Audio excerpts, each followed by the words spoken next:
welcome my fellow patriots. Big hug, big hug to all of you fellow deplorable MAGAs and other undesirable people.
Oh, sorry. Thank you for whoever said that.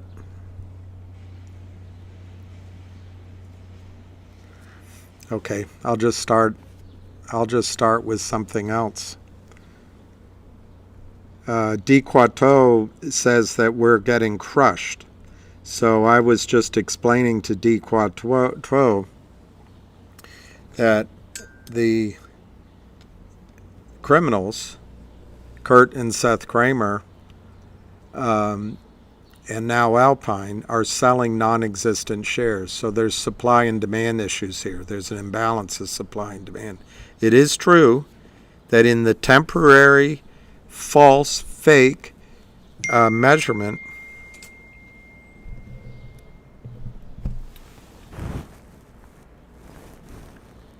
mic is on.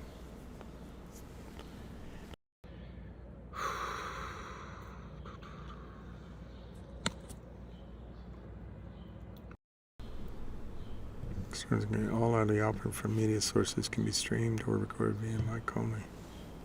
Okay.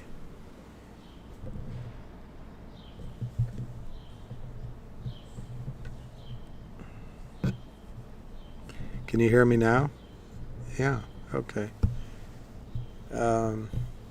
Well, so what's the settlement? Was this done with the Mark Belial law firm on AMC? All is good. You guys are great. Yeah, I'm thinking of buying some more myself. Lalo, I see you. How is it if you made this market is sick? I know it's disgusting. It is disgusting. So D. is saying that we're getting crushed. Well, that's if you want to sell now, and I'm not saying you shouldn't.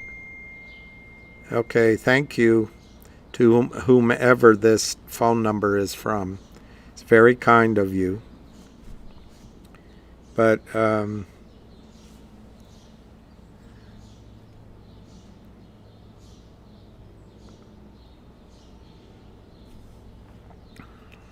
Steve Mertz is the man. Bought several more hundred on the dip. I think that's great, and I may well do that. I have to sell something to do it, so I may wait till tomorrow, just trying to beg a higher price of what I sell. But Steve Mertz doubled position. That's great, Ryan Rang. I think. Let me show you a chart. I showed you one yesterday, but let me see if I should have downloaded. So I want to go here. I want to go add.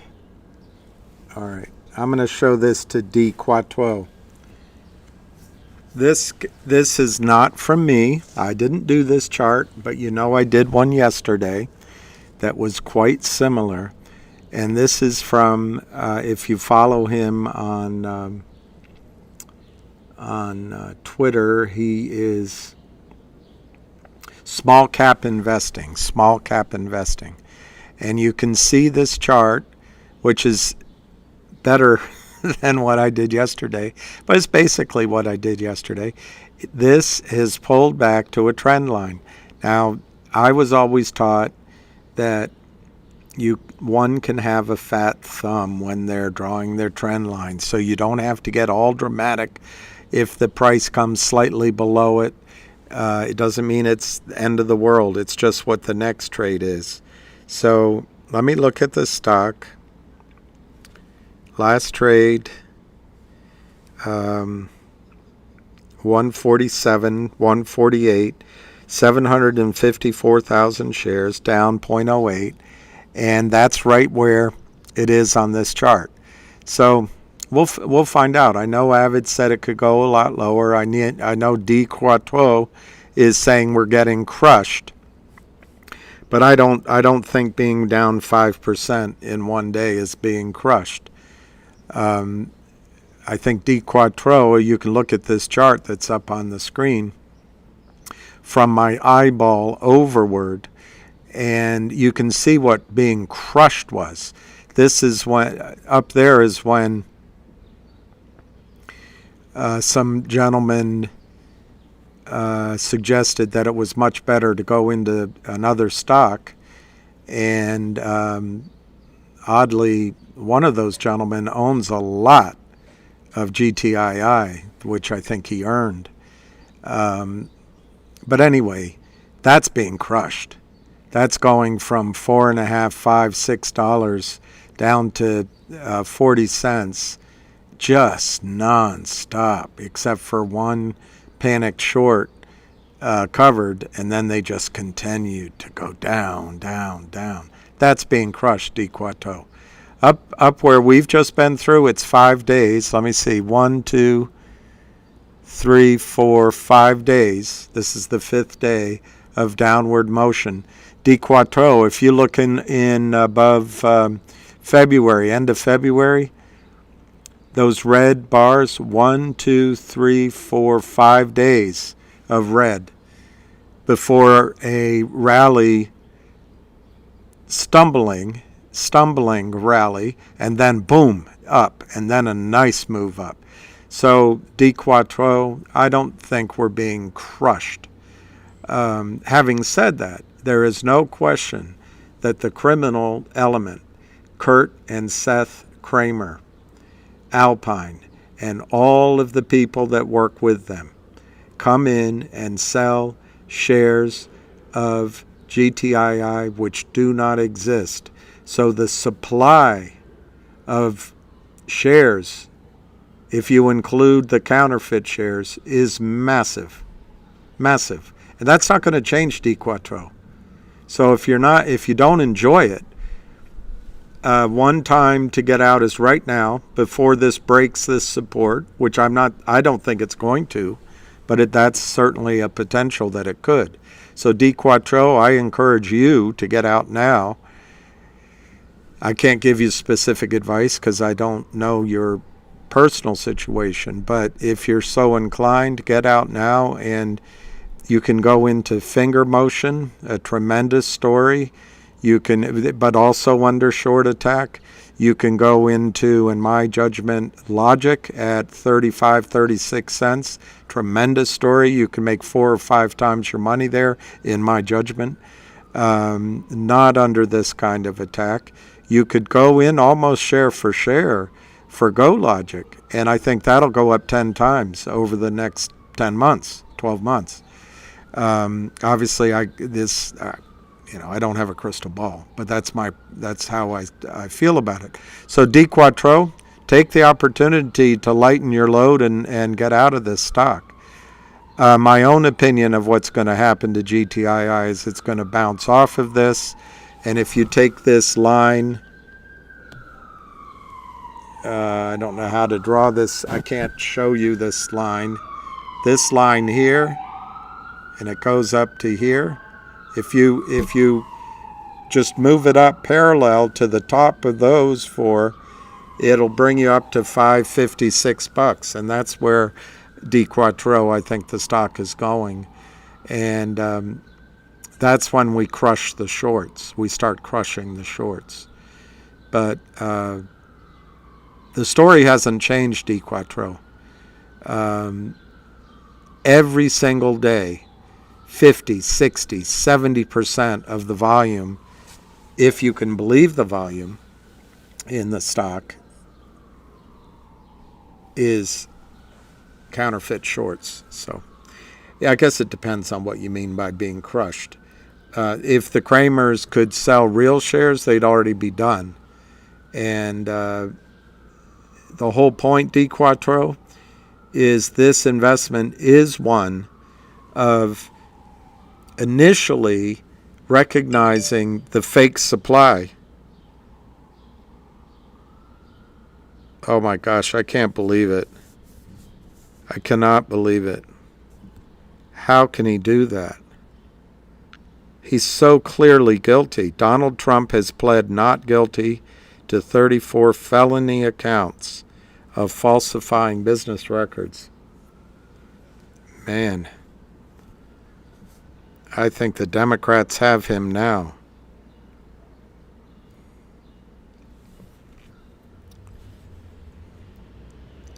I know, D. Quattro, you're on the side. I'm on your side, but it is really frustrating. And I don't know what to tell you. I like what Steve Mertz did, and I'm going to try to do, is to take advantage of the lower prices to buy more. D. Quattro, I certainly wish I had sold up at 230 and were able to buy back now. It's almost $1 lower. And did I know that the audit was going to take longer? No, but I felt like it was. But I still didn't have the courage to make that trade.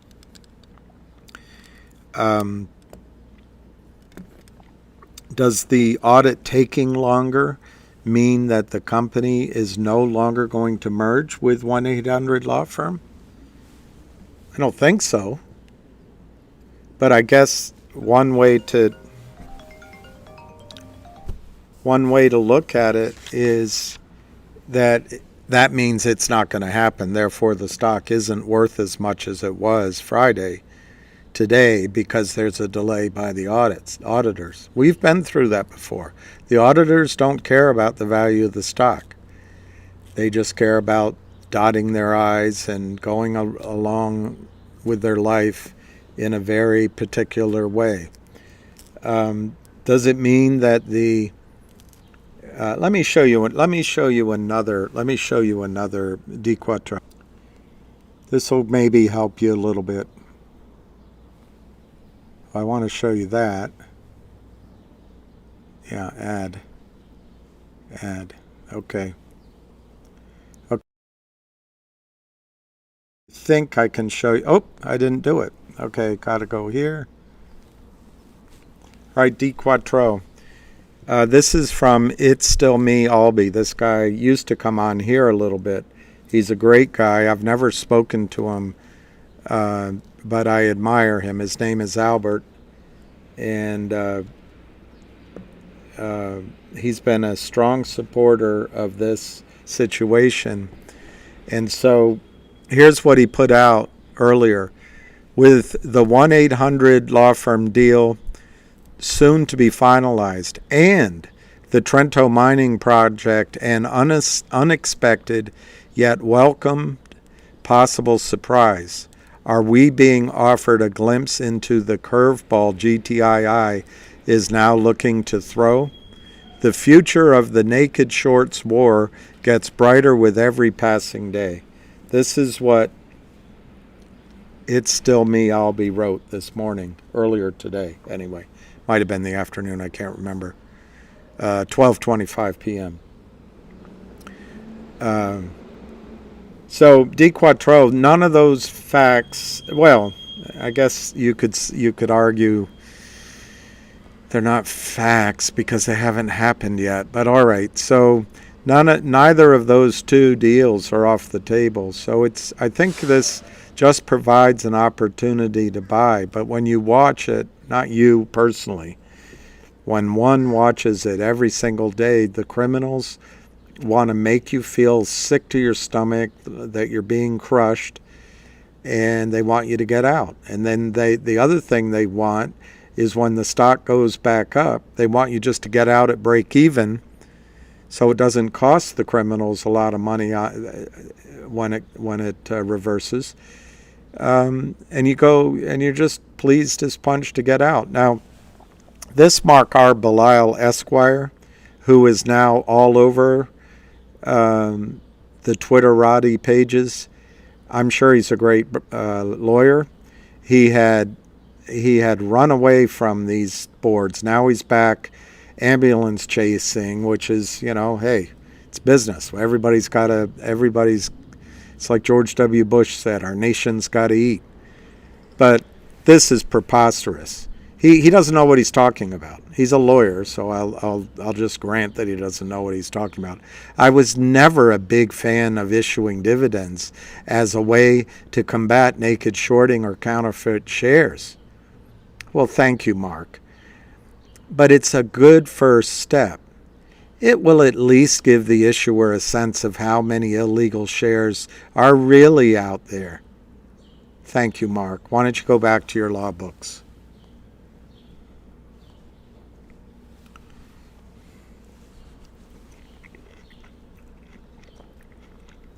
I don't know what you missed because my microphone was off.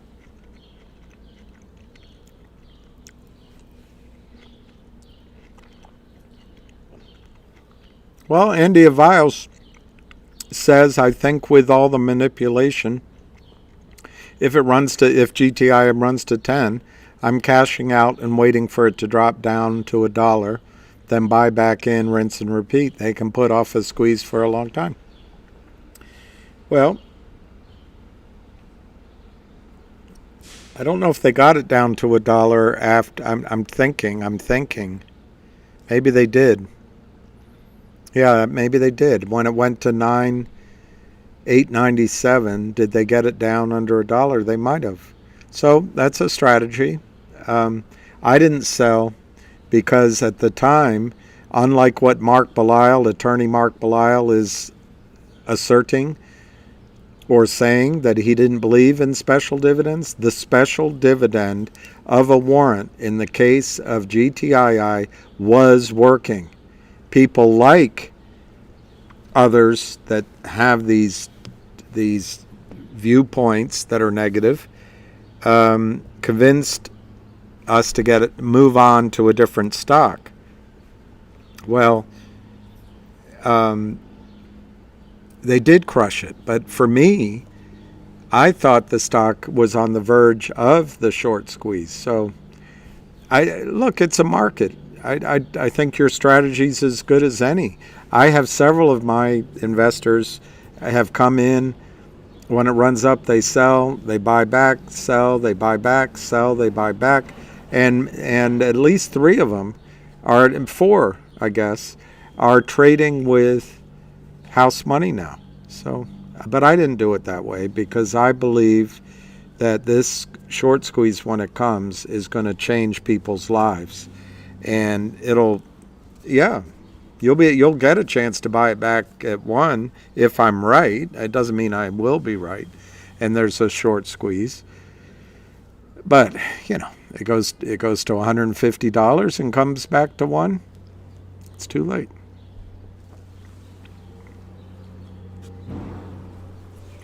It's okay. Sorry, I didn't mean to be rude. It's okay if you sell. I'm not telling you not to. And it's Alex, it's a perfectly smart strategy. It really is. It's just you might miss out on the squeeze is all I'm saying. And since I don't have that courage. All right, Toestones, hello. Rich Fizz. Hey, I saw Rich Fizz on Space Call, I think. ESK. Well, all right, you guys. We'll do it live. Stony. Hi, John. Thank you. The 50. I think.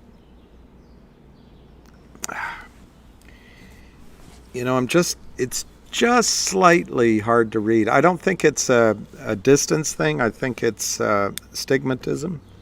But I bought these at CVS. The Rifty, much love. It used to be called People's Drugstore. Hey, son, Kevin.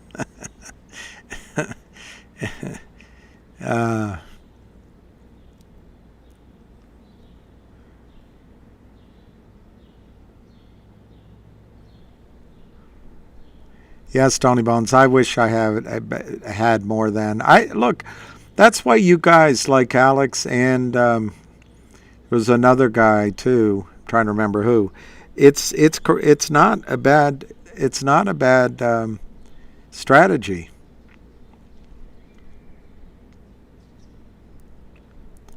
Lion thing, you're free again.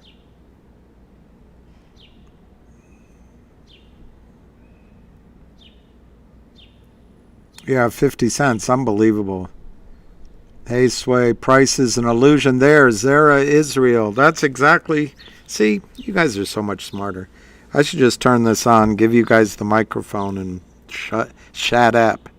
Because that's exactly what I was trying to say to D. Quateau. But you said it so much better. Price is an illusion. And I guess that's what I'm saying, Mr. D, is the price is so manipulated. And it is disgusting, and it is sickening.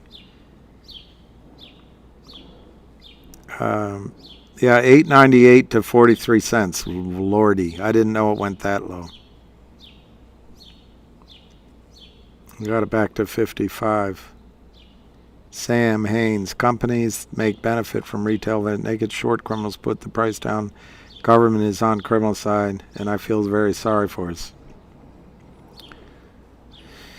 Yep, Sam, can't argue with you, but we're doing something. And I don't agree with Attorney Belial. The special dividends are what's going to catch out these criminals. And this time, we're not going to all flood into COSM. Zara Israel, Dan M. Here's the rundown. Someone said they were sad the price is going down. Dan M. Put on your big investor pants. There's no crying in baseball. Yeah, I do get a little emotional sometimes. I don't think it's emotional. Maybe it is. I don't know. I'm not a shrink. I can't figure myself out. As far as AMC compared to GTI, meaning the retail favorite only compares I'm making. Well, I think somebody said AMC settled.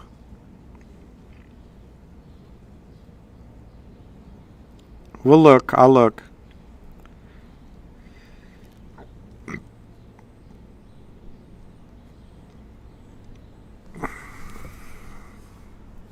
What's TDS. I know what it is. I figured it out, Derek. I was going to put up 22 Daisies.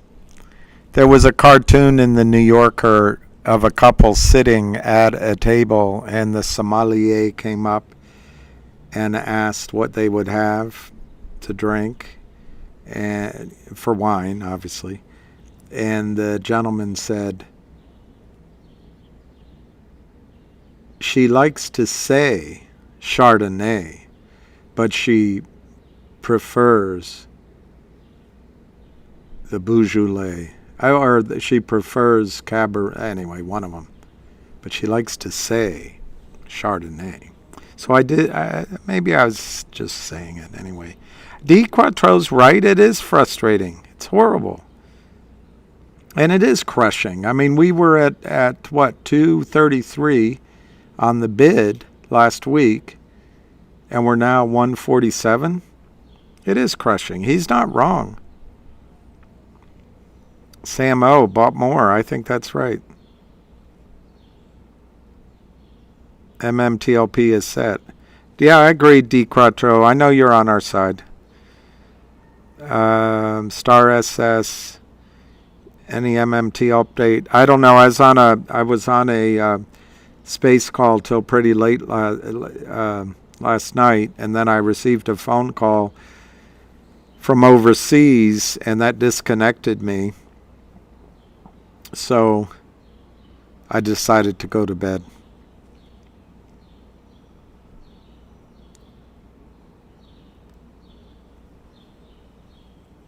Stony Bones, why make a video about GTII and then harp on a random guy telling him to sell? Because, Stony, I think people that are in this for the last few months know the game. And if they don't enjoy it, I'm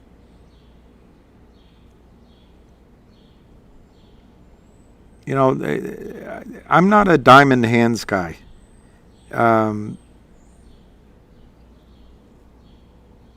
So anyway, each of us can only make our decision, Stony Bones. And if it's just so difficult or painful to be in this. There are other stocks to buy. I just don't think there's a better stock than GTII as a setup for a short squeeze. I just don't see it. Hey, CC. Hey, lucky boy. Hey, handsome. Hey, handsome. He says hello. Who's Vanessa Countryman? Oh, the Alpine Extensions. Yeah, that's, I know. Okay. Now I know where I saw her name. Hey, hey, Jennifer. All right, I can't get them all. I'm just going to let it go because I can't get all your things.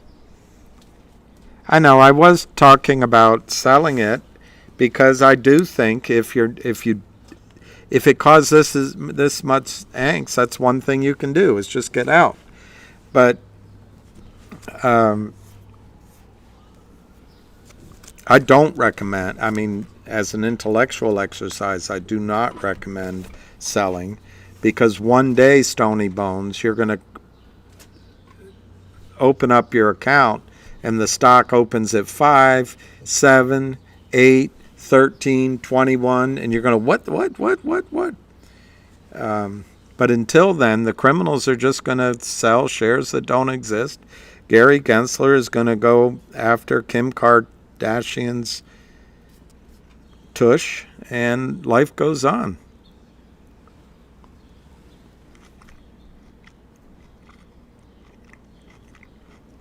Oh, Brett, is he a troll? I didn't know that. Everyone's exhausted, no question. The manipulation and the waiting. So David D. Lou is making a big deal about getting back into GTII for the special dividend. Well, I think the special dividend is going to catch them out. And Stony Bones, I agree, we're too close. Rafael Gonzalez, Lou will disappear into fat air again. As opposed to thin air. Very clever, Rafael. Jennifer Williams, seriously, why are you hilarious? I don't know that I am, but, you know. Aw. He loves being outside.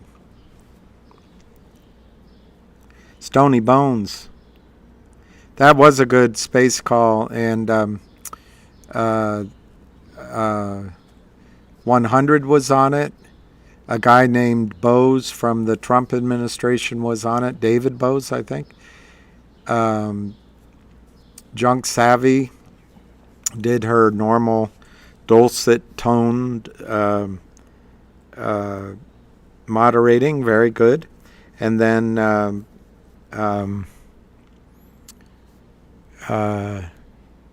Drew Diligence was on. He made a lot of good points. It was hosted by Busy, and I'm trying to remember some of the other people. Oh, this guy Pedro, amazing, absolutely amazing. I've listened to him before, but he's almost as good as Ham. And then Ham came on from Dubai. He told everyone where he was, so now I can say it. But he came on from Dubai, and he was terrific. And then there were some others, and I'm just having a hard time remembering all the names. I might have taken a picture to aid me. Just such smart people on the call.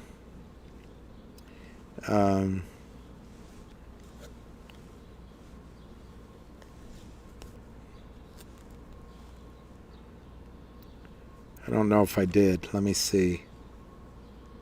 Nope, I didn't. That's too bad. Oh, here, maybe from the other. Oh, this guy Crucial was there. Crucial. I don't know his real name. Syntax was on. Pedro.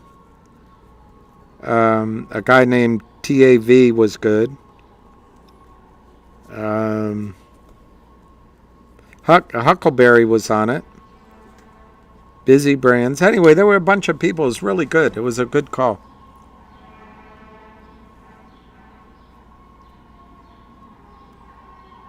You only like talking on space calls with lions? Well, I don't see lions on this call, but I bet this picture doesn't go all the way down. I bet down below. Pedro de Philly is the bomb. I've listened to him in the past and knows the game like no one else. I know, Brett. There's some people that's just really fascinating to listen to. Huckleberry from Mountain Mary. Yeah, I'm very bullish on LGIQ. Crossbones. I'm very bullish on LGIQ. You might have missed it. Let me see and I'm bullish on GTII. GTII is 150. So D Quato, we're less crushed, but we're still crushed, I know. 149 to 150. They have 23,403 shares to sell. So let's now it's 28,403. So let's put our order in. How many do you want to sell, sir? I want to sell 28,303 shares. Oh, this is a $1.50 stock and you're going to be that precise? Yeah, make sure you put it in for 28,303, and I'm not communicating with any other market makers. The 303 is not a code.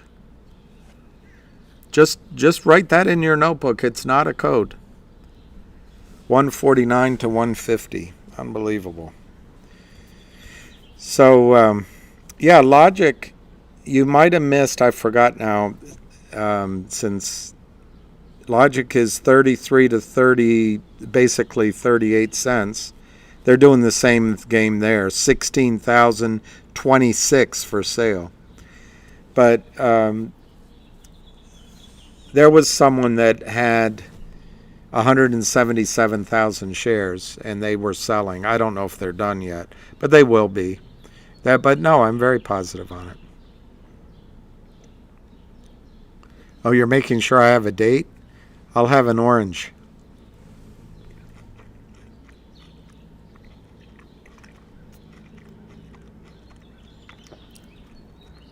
Oh, because you don't. I see. You don't participate. All right, so Steve Mertz. I was really depressed after buying AMC 2 years ago. But after it went down, I bought into GTI, CRTD, MULN, COSM, GNS, MMT, and BBY. Now they're all down. Realized I'm a future millionaire. That's pretty good. Yeah, I'm very bullish on Logic, very bullish on GTII, very bullish on Go Logic, very bullish on Finger, very bullish on MMTLP.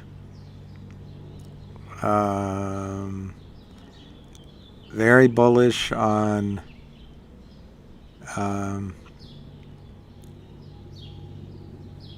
thank you, Brett Montgomery.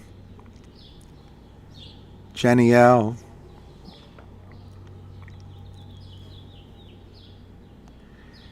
Woody Cardis is realistically saying, I am concerned during the squeeze they will manipulate the market like they did in Cosmo and GME. Well, that's true, but they could.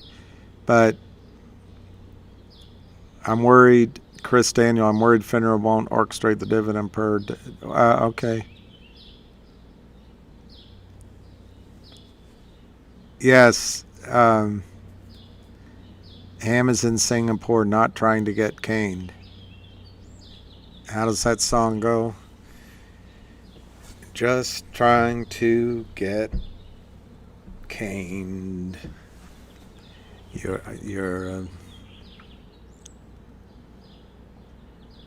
don't like ballers.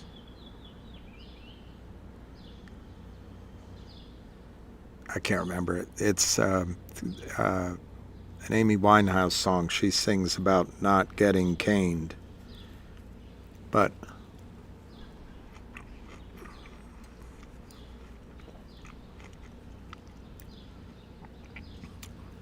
I love cinnamon.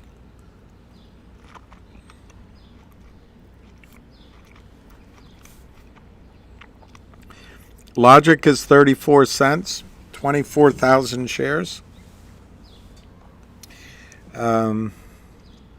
GTII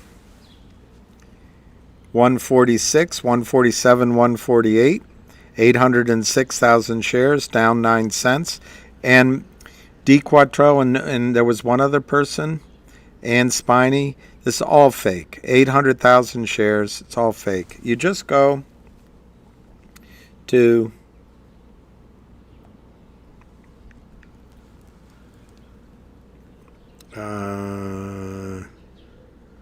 here. My phone is very slow today. Well, Daryl Volentine, I don't know what's going on with DBMM. I'll look it up in a second.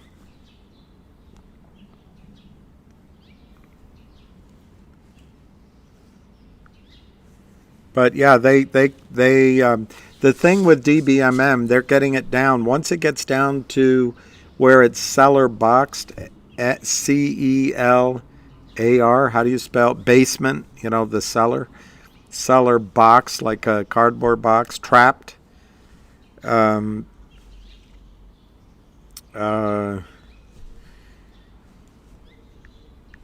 what the Kramers want, and then they don't pay taxes. So yesterday was April 3rd.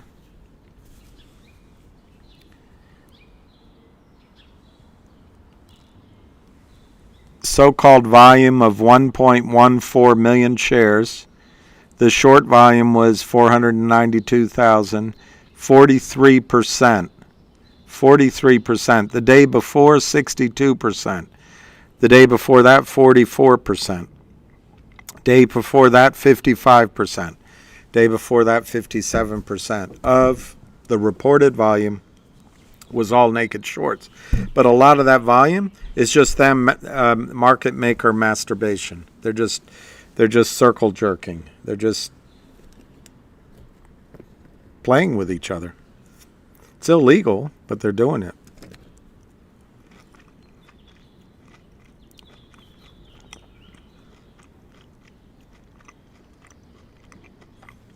William isn't paying attention, Jennifer. Give me like 10 minutes. Let me find Jennifer. GTII and Lions on Space Call, especially at GTI, because he thinks I'm leaving him out. I'm not. Love you at GTII. Yep, Ralph Fahn, if MMTLP settles soon. I don't think it's going to be a soon settlement in MMTLP.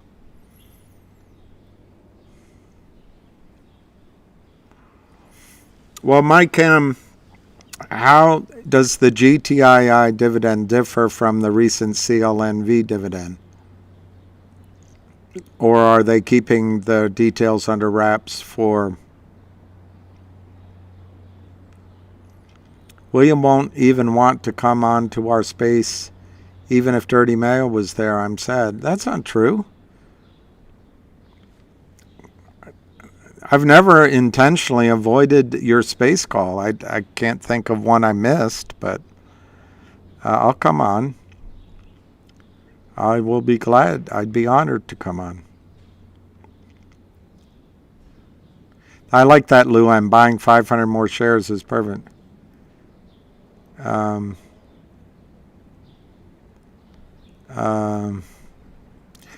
where is Alicia? What, Daryl Valentine, what's the hearing tomorrow concerning FINRA? I'm not sure that it's happening because they got an extension, but I will admit I'm confused. There was an SEC extension, there was a FINRA extension, and then there's the judge that's making the rulings. Oh, GTII got banned from this YouTube? Really?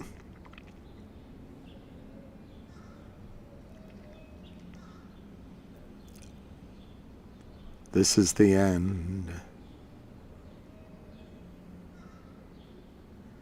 Yeah, this is Uptown Ranking. This is Uptown ranking right here. Well,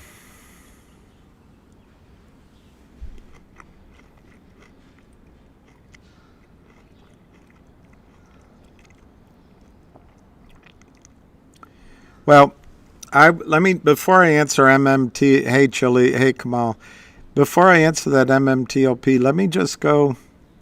There was somebody I was trying to answer. I'm getting a text from Matt E saying, "We never know if you will come on because you never respond to my texts." Well, that might be true, but there's a lot of texts I get that I don't recognize who it is and that I don't respond. But I'll do better, Matt. I'm just trying to find this question. Oh, DBMM, I'll look that up, but that wasn't the question. Let me see. Answer the question. Spotty Norman, I know it's fake. Every blankety blank time the wildfire audit gets delayed, we get slapped like clockwork. I know, Spiny. And you could be justifiably skeptical is that wildfire deal ever going to get done. There's certainly been a lot of delays, and I wouldn't blame you for that doubt. But I also think it makes sense that they missed the deadline. Maddie loves Lucky more than he loves me. That's good to hear. I don't find you men all that appealing. I'm sure that sounds mighty cozy, but I don't find you men all that appealing. Jenny L is smart. They didn't get another extension yet. That is supposed to be ruled on April 5th. Hold on, buyers. We are going much lower, Richard Gerger says. Maybe. I'm not. Free Keith Munzer. Free Matt E. I don't know how to do this freeing. Yeah, they want to discourage everyone. But I think this dividend on April 15th record date is a huge deal. Respectfully, I don't agree with Attorney Belisle. So it's 149 to, it's 25,531. What kind of professional nonsense is that? I don't think you even sell. And it was 131 on the bid, 25,531 on the offer. So what does that 31 mean to each other?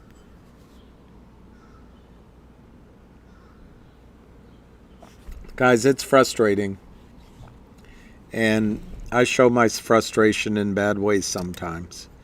I feel like I'm wasting my life on this idiocy, these criminals. Pizza rules. Well, it went to 141. ARCA had his support at 140. And I think Brendan and Ellis, hey, William, they think we're scared of the drops? No, I think they are learning that you're not. I do think they'd love it if we all panicked out, but we're not going to. I thought, we would too. I am having an orange, Kamal. They're very small oranges, and so I'm having two. And it's healthier than having French, crisps.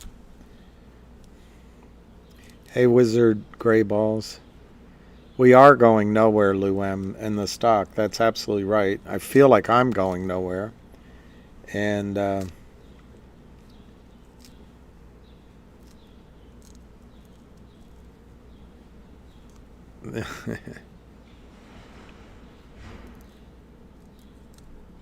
Oh yeah, I don't know. I think it feels that way right now, but I think they wouldn't be going through all this effort, and we have them on the ropes. We have them on the ropes. They're on margin. They're on borrowed time. We aren't. And of course, it's painful and takes forever.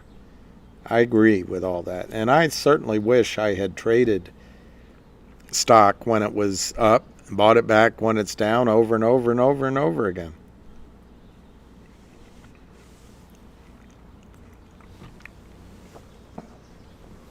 Yeah, that chat was great.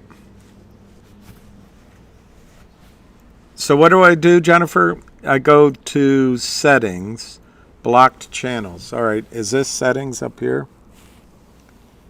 Nope, that's not settings.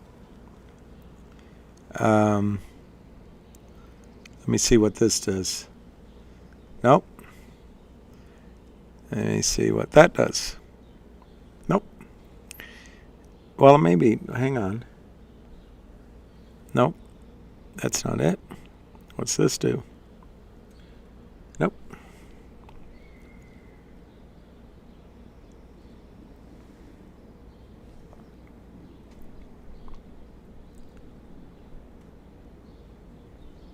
I don't know what that does. And what's this?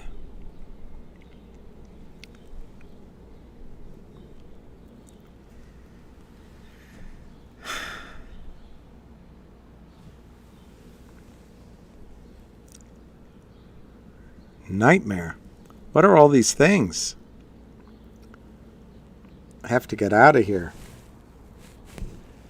Have to get out of that stuff. Oh, it's a gear symbol. Let me see. Maybe I have to move. Maybe I have to move this way. No. This way. No. Or is it one of these gear symbols?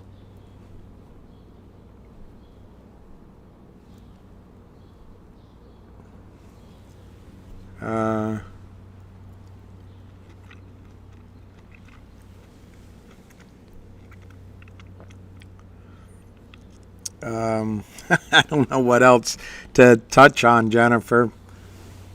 That one. No. I don't know. Oh, from YouTube. So can I do it right now or do I do it later on YouTube? All right, I'll do it on YouTube. Okay.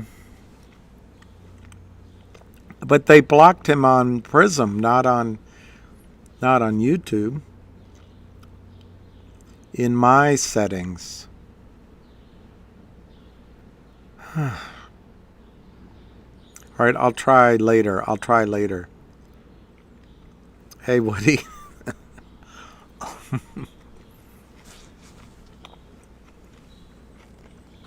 All right, Jenny L.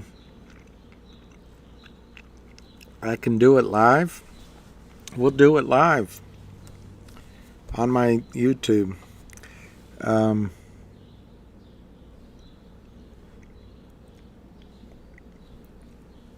What is exactly Prism then? All right, Pete sold my original GTI shares back in at one. Well, that's pretty good. Yeah, it's a good buying HNRNC.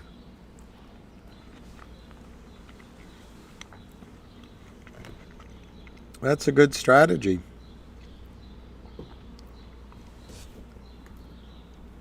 Am I randomly blocking? No, I'm not blocking anybody. Did I block somebody? Didn't mean to. I can give it to Jenny Rebecca. She could do it. Let's see what the price is closing at. 149. Bravo to the Kramers. So what'd you do today, honey?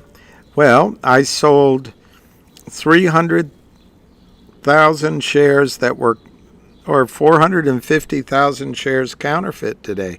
Really? You must be so good, honey. So anyway, 149, down 6 cents.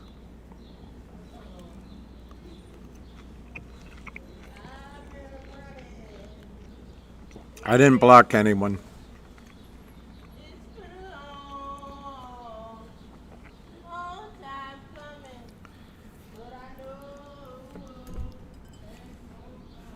She's singing a change is gonna come.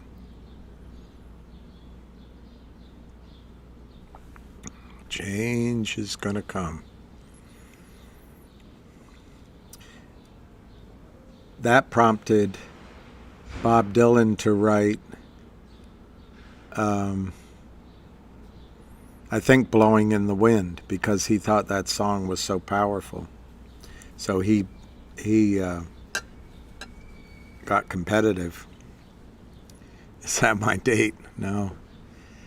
I don't know if I'd be. That's Sam Cooke, that's right. That changed. It's gonna come. Did Sam Cooke get killed by his father, or was that Marvin Gaye? It's all such pain. Justin McAllister, my logic target is $1.50 soon.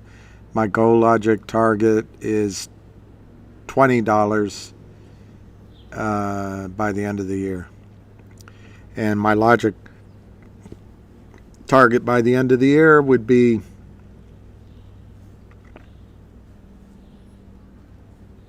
maybe $8.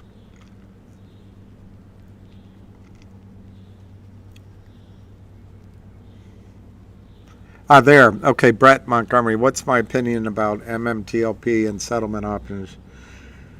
I'm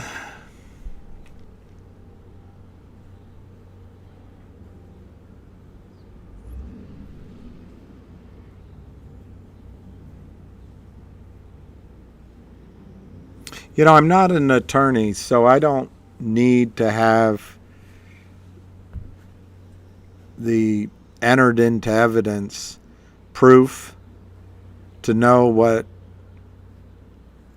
the patterns are telling me is happening. So I'm not shocked by those emails. It doesn't rock my world. But for various attorneys it does. Wow, there's proof. And proof positive. Okay. That's good, because then the attorneys have evidence. Attorneys don't like operating on speculation. They want evidence. So that's all good. But I think that's a lot of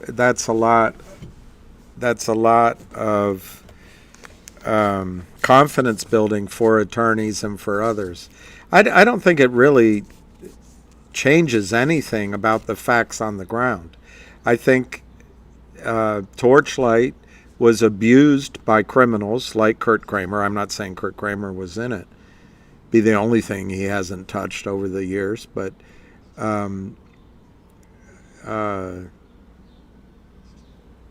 so it's not new information to me. I knew that MMTLP was being criminally shorted by counterfeit shares for all the many months before it closed. So that's not new information to me. We knew FINRA was caught flat and made a decision at the last minute, and obviously it was somebody in supervision, and that's not new information. I don't think from those emails, and it's really paltry what they gave out, but I don't think from those emails that there's any high intelligence at FINRA or any clear understanding of what's going on. I think Dumont is clearly nervous to send her text or email to Gary Gensler. She's caught up in the, he's so high up and he's so wonderful. But that's only what you can do when you think Hillary Clinton is the next president of the United States and Gary Gensler runs her campaign and he must be so powerful. Well, while I do believe Hillary Clinton may run for president again, I'm not particularly enamored of Hillary Clinton or Gary Gensler or anybody really. I would probably get really excited to meet, so many of my heroes are already dead, but there's people that would, but they're just human beings. So anyway, my point is that Dumont clearly is sucking up to Gensler. Maybe that was a surprise to me that FINRA was so actively engaged with the SEC. But I have read in articles that FINRA and the SEC are closely linked, so I suppose it shouldn't have been a surprise.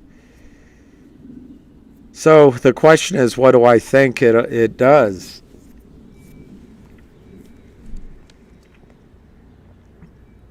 I think it hurts the timing of a settlement.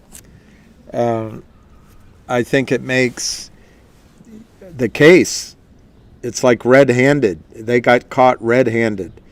And where it doesn't teach me anything, it taught lawyers, congressmen, and maybe journalists that in fact there was collusion between FINRA and the SEC, and it, at least on its face, looks like the two self-regulated organizations are actually working on behalf of the broker, maybe Goldman Sachs, maybe a hedge fund, Ken Griffin, and they're not working they're not working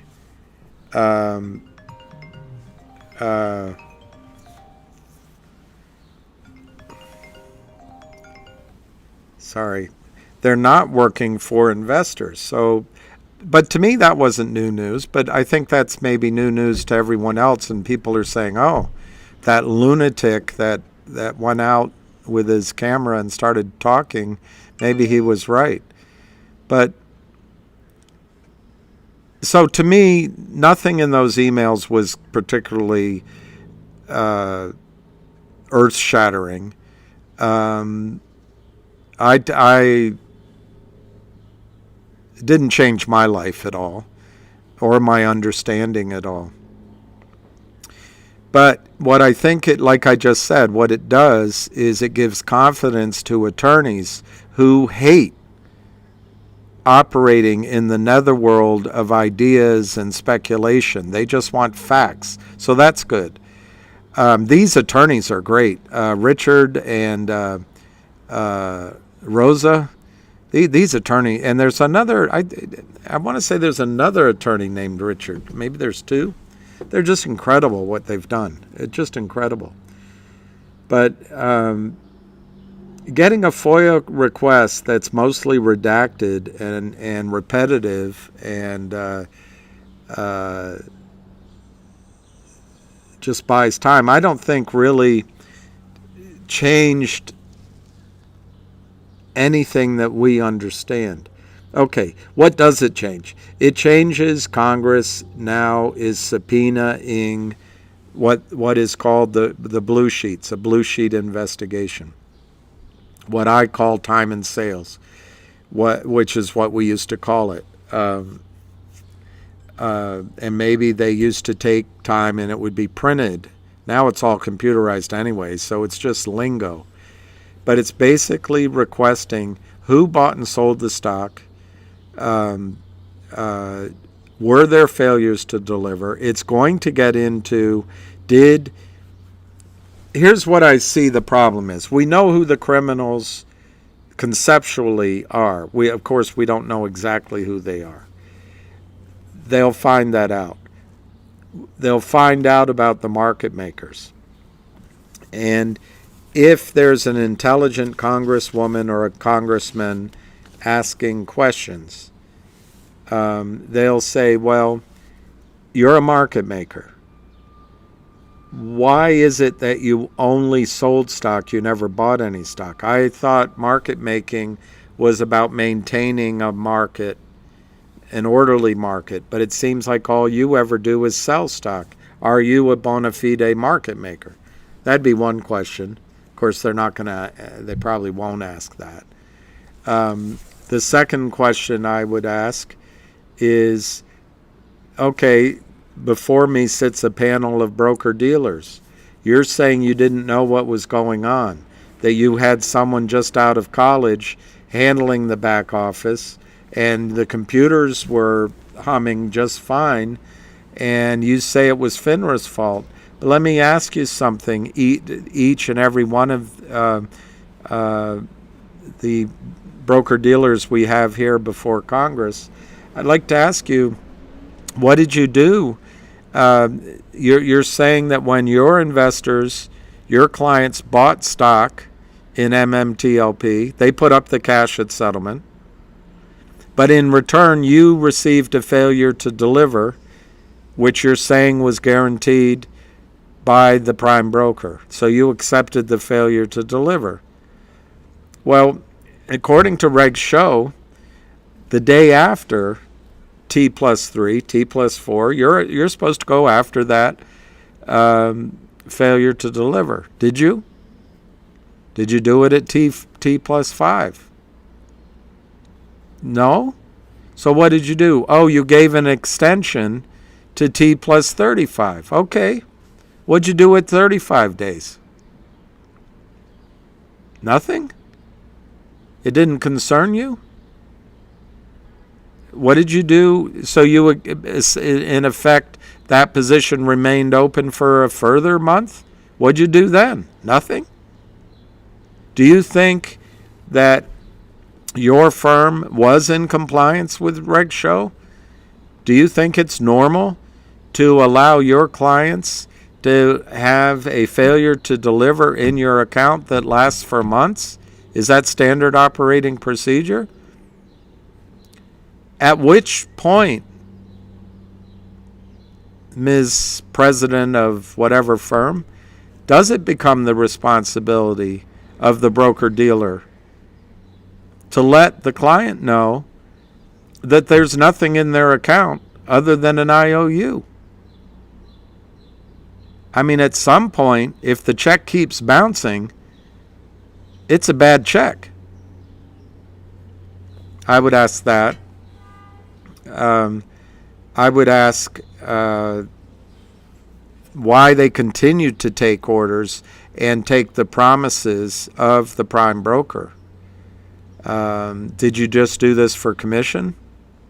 Anyway, I'd ask questions like that, and that's going to be tough. I forget who asked me this question, but Brett Montgomery. The problem is that I see it, and I debated this afternoon whether I should go live or try to do a video. I decided to go live because GTII was down.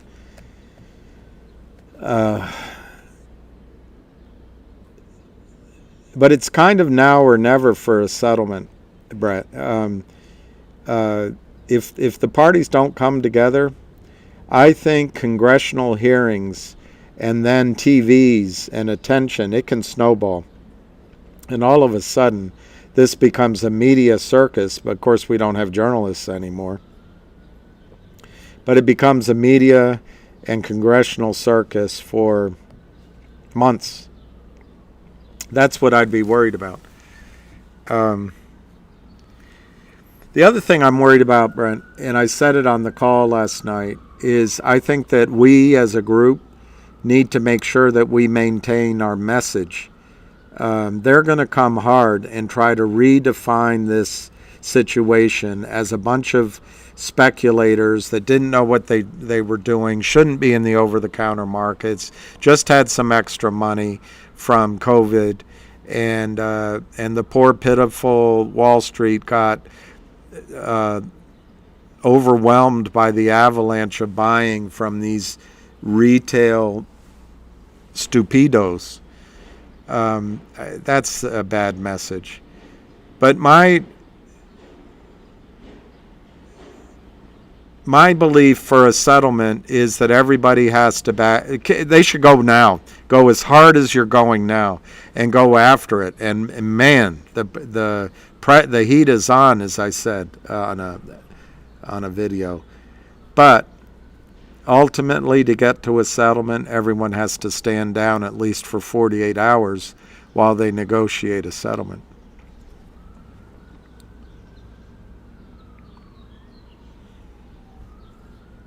Yeah, I saw the news, Cloud 43, about James O'Keefe. Frankly, I had never really heard of him. I quickly looked at his Twitter page, and he's on to a lot of things. So maybe he is the new Woodward and Bernstein, Woodstein, as Ben Bradley used to call him. Maybe. But that's terrific to get. But I don't know. None of my friends follow O'Keefe. None of my friends follow any news that's not CNN, MSNBC, Washington Post, or New York Times. So, but it's great. Cloud 43, Jenny L. They need to pull the punch bowl and call in the loans, and should be making calls tonight. Yeah. Yeah, I think that's right. They need to be making calls tonight. I don't think they're going to rush to stop everything. Look, our timing's a little unfortunate because the banking system is under massive stress right now, and I'll give you an example. I know, D. Crotto, we all have Croto. We all have negative days, and see, Jennifer, that's it. No U.S. financial market integrity anymore. The MMs rent out their licenses to hedge funds. That's correct, Mark. But they also just keep them so they can abuse the system. AC, my tweets from this morning were awesome. Wow. Rosa and Richard are great. Jennifer, they're great attorneys.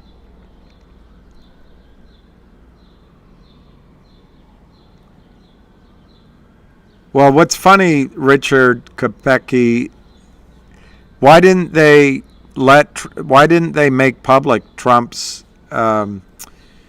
photograph at impoundment? They're just playing games. You are the heroes.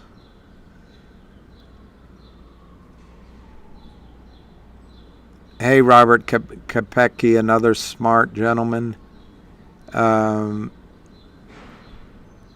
Brian, hoping tomorrow they kick the can on Alpine and use it as the last dump so the GTI load up.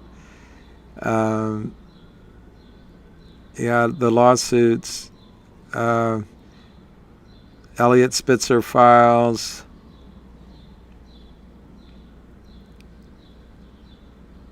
FINRA, all eyes on you. The heat is on MMTL. Will you finally do the right thing tomorrow, John Smith, and take down Alpine Securities? Of course.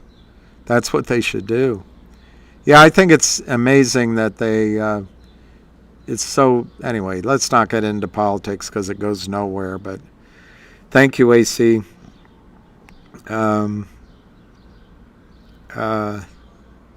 agree with you, DC, D. Croteau. We got to buck each other up. And I should allow you to express your frustration as well. You bought more at 144? Amazing, Daniel. That's amazing. Daryl Valentine, roller pigeon lady, said that she was told freedom of... I'm about to sneeze. Sorry. The Freedom of Info Act around May 5th, 17th should be fulfilled for the blue sheets. Little Green Candle, I saw a quote. I can't believe it's true, though, but apparently Biden said, the truth is this. It's all Donald Trump's fault. I don't know if he really said it.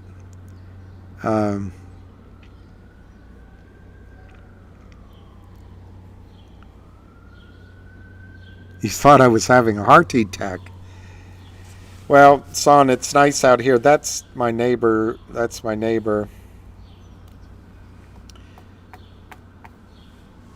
That used to be a fireplace. But no, trying to answer on what I think is going to happen to MMTLP, unfortunately, I think more people involved and the more limelight and the more lawyers, the longer it gets drawn out. And my personal preference would be show me the money. You guys can go on with the lawsuit. Yeah, Weekend at Bernie's, AC. That's what it is. That's it. How low do you think they'll get it down tomorrow? Hearty Tech. That's right. Hearty Tech. Hardy Tech. She was so cute. One time I was babysitting for my brother and my sister, and she was maybe 3 or 4 years old. He was 7. And I had to do either breakfast or dinner. It probably was breakfast. But anyway, I had to put everything out on the table.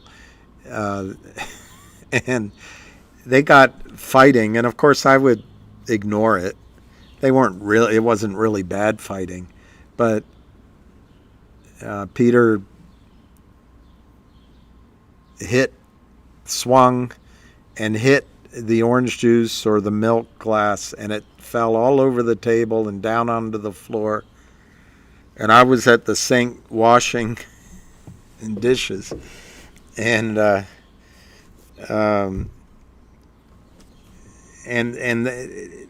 noise level went up. So I turned around and I said, "Peter," and I was holding a glass or something or a plate, whatever. My dripping with soap. And I looked at it, and I realized, the reason I said it was I wanted whatever was happening to stop. Because I didn't want it to get worse, whatever it was. I didn't know. So I turned around. I realized, well, the milk's already spilled, or the orange juice. The food is ruined. The floor, just clean it up. There's not much to do. But I was standing there, and my head does this, and I'm like. Bridget was in her high chair, and she pointed at me, and she said, Billy, don't be mad. Don't be mad. And she pointed at me. And I looked at her, and I looked at Peter, and I burst out laughing. I was unable to be mad. So, but that was that same time in her life when she would say hearty tech. Are you all right, Lucky? Don't be nervous. Don't be nervous.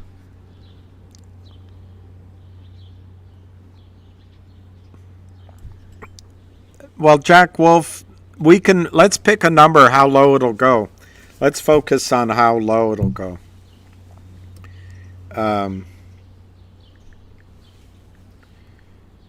Let's focus, just because we're going to be, that's one way Dale Carnegie would teach you, is just accept the worst thing that can happen. So let's focus on how low it'll go. It closed at 149. I showed you this, but maybe some of you guys missed it. This is from somebody else, but it's very similar to the trend line I drew yesterday. But keep that trend line in mind as we look at the chart.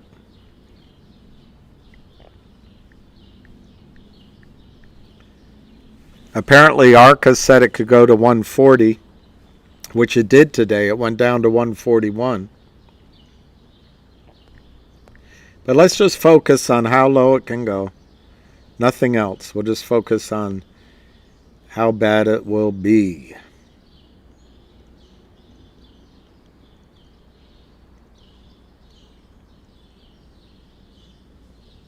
I have to say, this chart here, a friend of mine drew it. I drew my chart yesterday.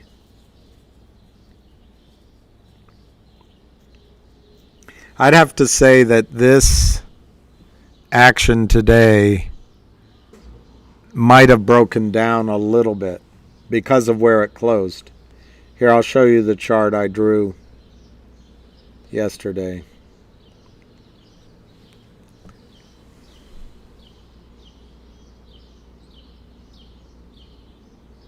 That's not the chart.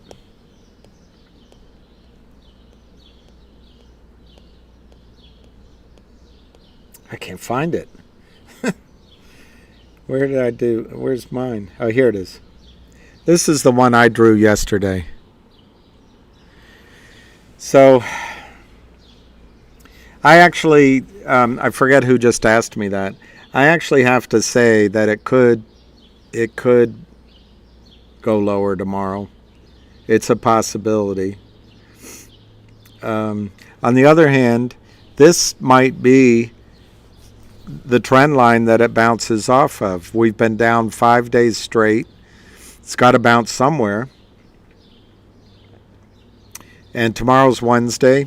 If I were GTII, and if I had news, I'm not sure they do, but if I had news, tomorrow would be a good day for it. But anyway, you want me to give you a negative downside. If it's broken down, I think it'll go to 75 cents. Not in one day, but if it's broken down, that's where I think it'll go. I don't think it's broken down. Remember, you want me to show the... Here, I'll try to... Let me take this down. Let me show you what I see here.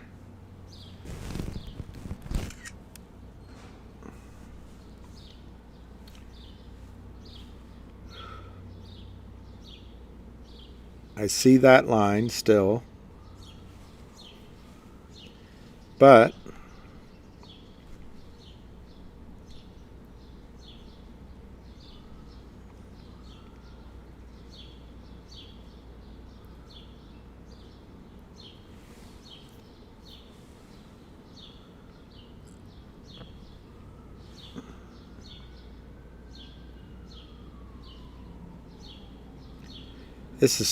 it's hard to be precise here.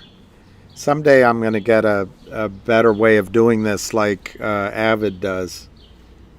But for now, let me just show you. If you want to be really negative, I still see that support line as valid. But if you want to be negative, the gap where I circled is basically 75 cents. And that's where it'll go if it breaks down. And if we can all focus on that, and the shorts will try to do it tomorrow. Now, let me tell you what I think's going to happen. I don't believe this is going to be the case. I actually think... I don't know how to do this without it looking so goofy. But let's see if I can do it.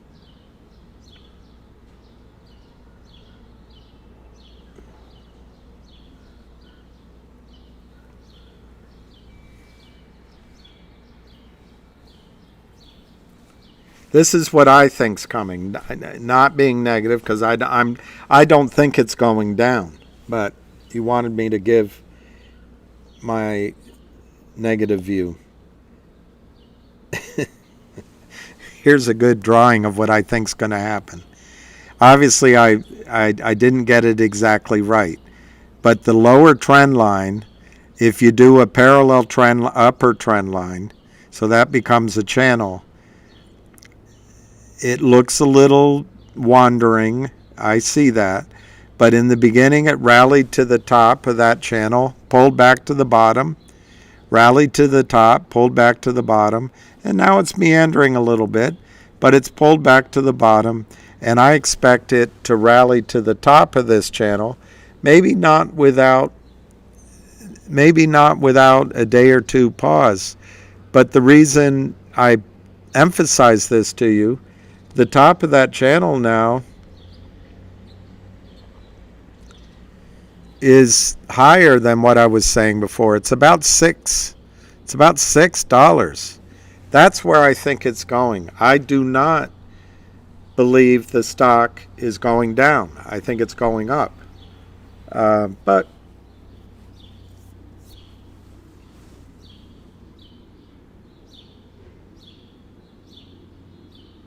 you know, it's two sides to every market. Is Bill Picos here? Oh, you're not. I know you're not being negative.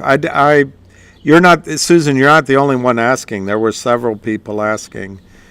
It's not the worst thing in the world to say, okay, what's the worst that can happen? Can I just deal with that? And then you get on with your life. But I don't think it's going down that low. The other number I didn't show you, Susan, and whoever was asking, is this one. And I showed it yesterday. But these two supports here, they're not support. These are the two, I don't know what to call them, tests to the downside. They were both in the 120 range. So you might be right. It goes down to 120, 125. You could be right. The other thing you could look at is the top of this little thing here. This little here, and that would be more like 135. But I don't see any of that happening. If it does, it would be a good buying opportunity. I really think this trend line is pretty powerful because it's gone on now from December, January, February, March. It's a pretty strong trend line. But you know, charts are like reading your horoscope in the newspaper in the morning. Picos Bill was on the call last night, but I didn't hear him speak.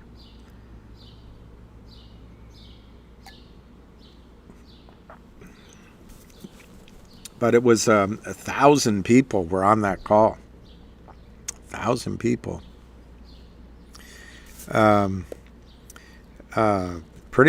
Pretty darn impressive. And I've been writing a letter, and I'm gonna just shorten it. I might do it tonight or tomorrow. And I was going to copy Pete Sessions. Last night, I found out how far people are in with Pete Sessions. I didn't realize it. I was going to do it because I was invited to his offices about 3 or 4 years ago, before he, maybe it was 3, before he lost his seat,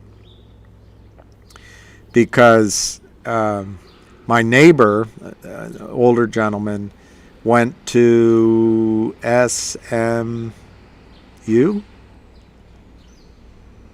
anyway, at Texas University, and he was in a fraternity. Turns out he's in the same fraternity as I was. He got invited to this, so I went, and Pete Sessions was in the same fraternity. And I got a picture, and I thought, wow, I bet I can get into him. But it looks like the whole crew got into him, because of what I learned last night, the Oro Grande project is in Pete Sessions' district, which is great. I really like him. when I went to, when we went, he had about, I would say, 400 people. That could be too many. Maybe it was 300 people. And toward the end of the night, I was with my friend Roy, and we walked up there, met him, and I asked, could we get a picture? And so he said, well, don't worry about it. I'll have my photographer take it. They took the picture, and I swear, 6 weeks later in the mail, I got an autographed picture from Pete Sessions. My eyes were closed, which is what happens. But I got an autographed picture from him. I think the world of him. Well, Kevin Turner, the thing is, if it goes down, it's going to attract buyers. That's why I don't think it's going to go that low. But that's what's hard to get across. Ham always says it. If they thought they were going to win, they'd let it go up. But they can't let it go up because it's like taking your foot off of a landmine, like Pat Burns said. So they just keep trying to discourage everyone, driving it down, and it is disheartening. But to the discerning investor, it's also a chance to buy more. I can't give specific advice, but as a general theory, if you believe the story and it's on sale, it's a good time to buy. What's a TFA? TFA. Great TFA. I cannot even imagine what is TFA. Oh, you had to take a break from speaking. Yeah, I know. I wish I only talked very briefly last night, but the night prior, I wish I hadn't talked as much as I did because I was really tired. That's the lowest I see it going to, that 75-cent range. I just don't see it happening, though. It's all manipulated. Yeah, Arca's work is very good. I agree.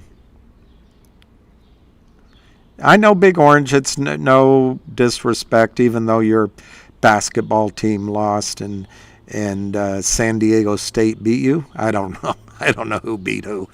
But no, it's no disrespect. The charts they're meaningless. Even with these guys that are so smart, as soon as the stock goes one way, like it blows out to the upside or it blows down, they can go into their chart and figure out something in retrospect.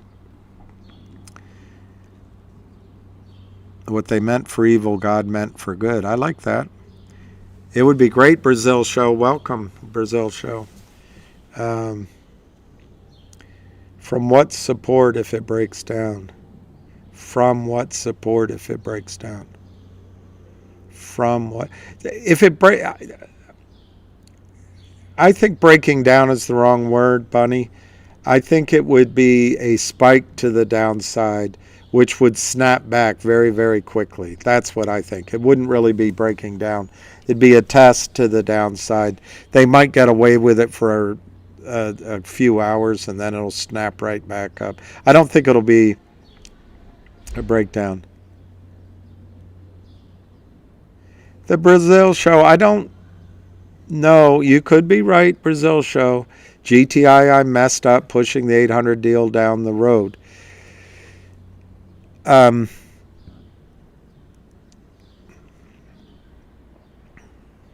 the surface of it, Brazil show, the auditors are a third-party audit. They were hired by Wildfire Media, not by GTII. And they are doing an audit of Wildfire Media, 1-800 law firm. So it really has not, the delay has nothing to do with GTII. But I take your instinct. You may be right that behind the scenes there's some mutual desire to delay it. I don't know, but that's more that's a conclusion that isn't obvious by the press releases, but you might be right. Short-term momentum was broken when we broke the 50-day moving average. Hey, Puffin, Madrigal. Where's Herman? I don't know if JMR Photographic says that B Fly looks sexy. I don't know that one. Pecos Bill, out of the mouth of babes. Here's Herman. Started including GTII in my MMTLP phone calls to congressmen and senators. You're the man. Telling them that Alpine is getting fined and the regulars fail to enforce the fine and keep on... Exactly. What year was your Scirocco? I'm a VW nut. My Scirocco was...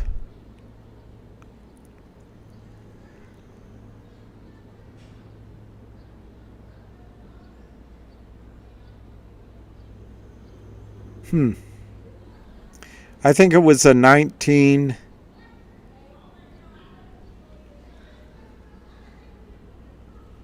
I think it was a 1982. It was black. So,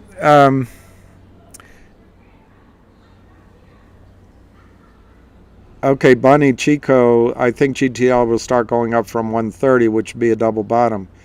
Well, everyone loves double bottoms.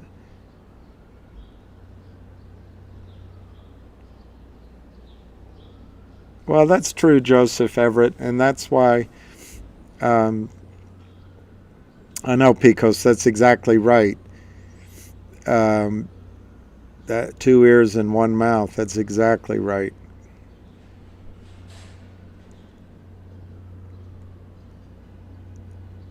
Al Green from Texas. Not the Al Green. I saw Al Green in London.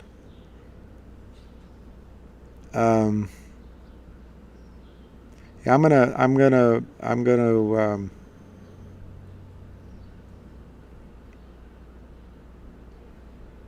look, anything I say about the stock is, or any stocks, is my opinion. I can't, you can, I don't know who that was there. You can trap me and say that I'm giving financial advice. I assume we're under the cone of we're all adults here and making our own decisions. But obviously, I'm getting to know each of you. But in order to give financial advice, I would have to know you as a customer. I'd have to know your financial situation. I'd have to know even know emotionally how you handle money. All of that, your goals, your income. And I don't know any of those things.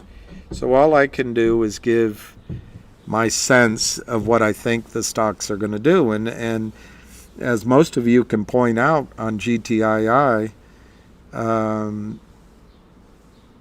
although I would ask for a little leeway in what happened over Thanksgiving, because I think what squeeze was on offer, it hasn't happened yet. So I'm basically full of hot air so far.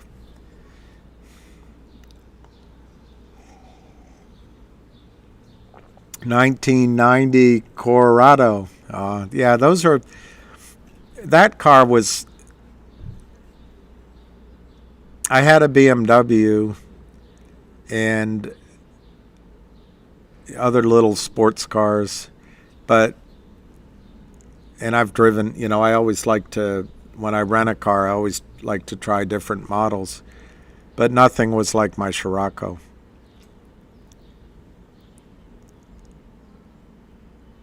M Echo, that's an interesting. Ham pays Avid quite a few compliments for his TA.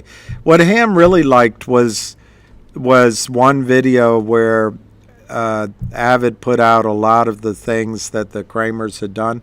The thing is, I've done videos like that, but the difference is Avid, when he does a video, it's so organized and it's short and it's to the point. Ham loves that. Ham loves that you can,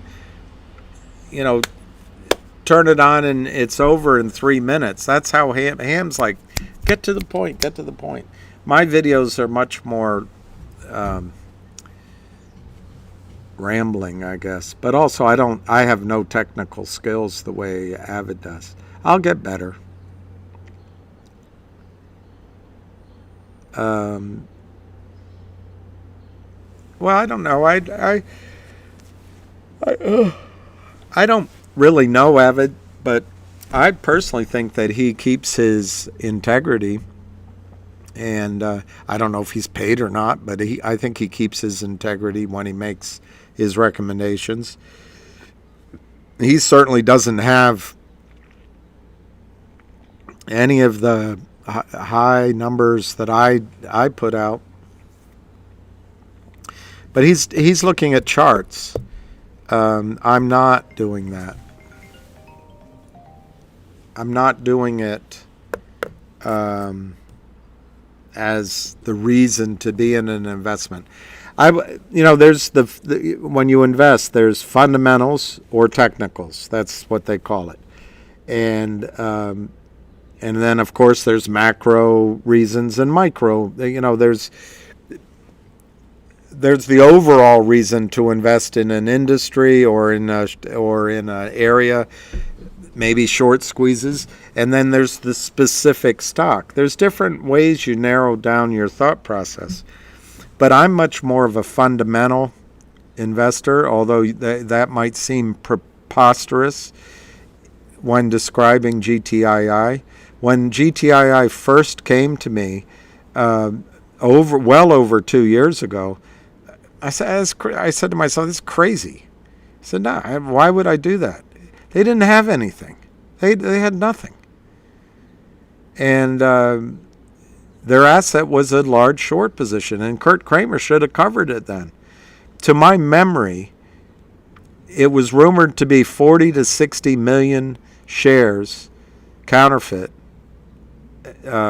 sort of January, February of 2021. And that was exciting at the time, because the other part of the story was that Reichman had just bought back the note, so the shorts were going to have to cover. And it wasn't going to be a huge price rally. It's just a trade. But the logical thing would be for Kurt Kramer to cover. But he didn't. Why? Because he knew, like some of you have pointed out, the sluices are greased and wide open to help guys like Kurt Kramer steal. And the regulatory, Goldman Sachs, as I've repeated many times, I found it on a video when something Ham said got me in the mood to look, and I found it. Pat Burns, I might have it here. I like, as much as I sort of point out that lawyers want evidence, I like to base what I'm saying with as much evidence as possible too. So I guess I talk out of both sides of my mouth. Did you see this? This is the new. This is the official portrait in the White House.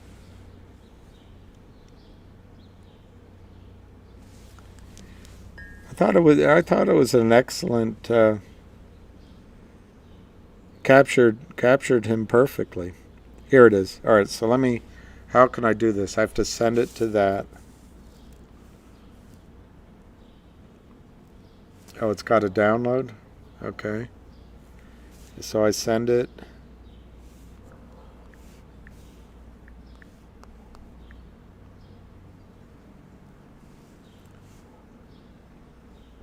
Okay, I'll show you this.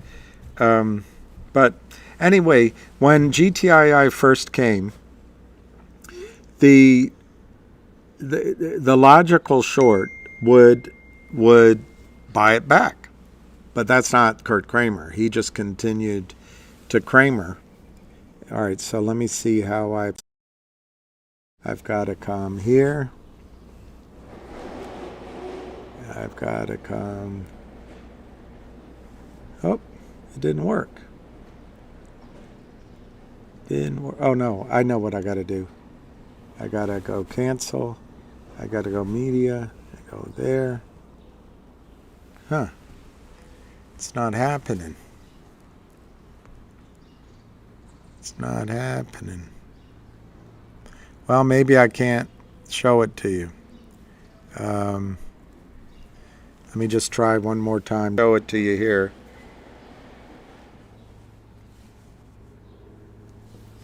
This is Patrick Byrne. Short lending is 75% of Goldman revenue. 75% of Goldman revenue stream is using a borrow to locate loophole.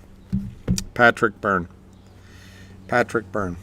So I guess the Kramers knew that they could keep shorting. Well, GTII didn't have much when I first got involved, so fundamentally it wasn't much of a story. But there was a specific reason to do it, which was you had one naked short trapped and a lot of stock to be bought back. Well, instead, the criminals decided to keep selling. Now I would argue that the amount of stock they have to buy back is much closer to 325 million than it is to that 50 million that was approximately that was relayed at the time.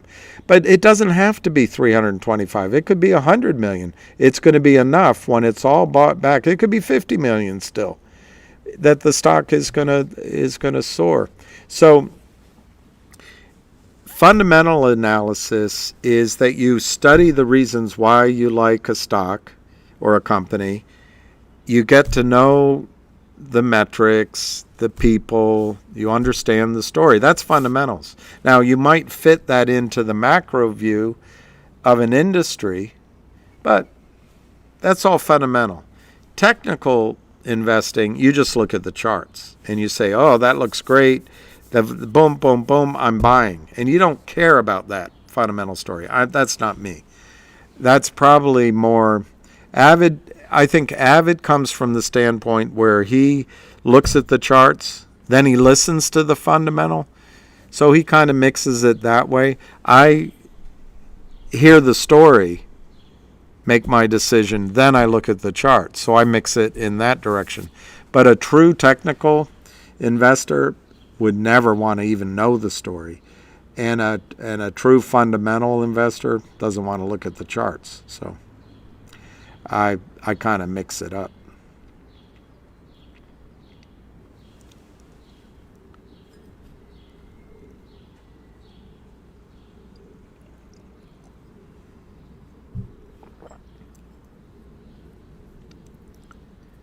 Jackie O, if I wasn't sexy before that, I am. I sure as hell would be driving with a Jackie O sunglasses. Corvette.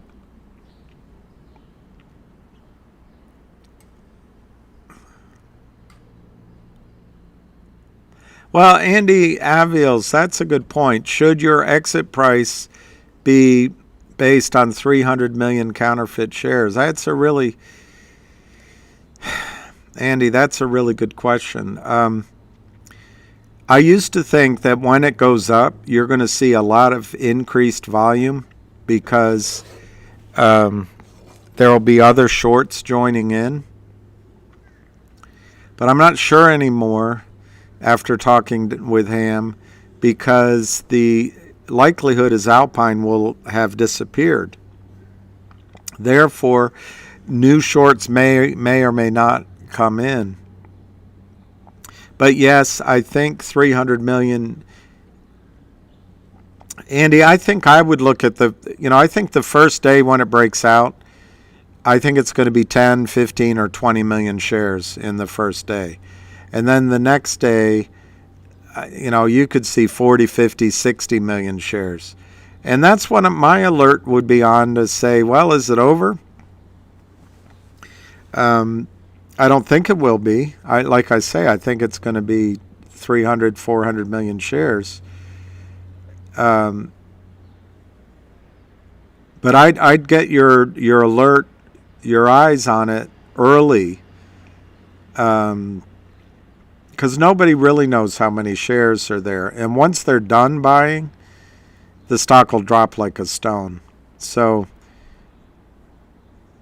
yes, I think 300 is the number to look for, but I would start looking earlier to say, you know what, this met all the targets I wanted. I'm out of here. Brett Montgomery, Reg Show provides the thieves with avenues of non-settlement. Absolutely. The book, it's downstairs now, but by Dr. Suzanne Trimbleth, she says in there, Reg Show gives the system the ability to settle fail to deliver trades with fail to deliver trades. It's unbelievable.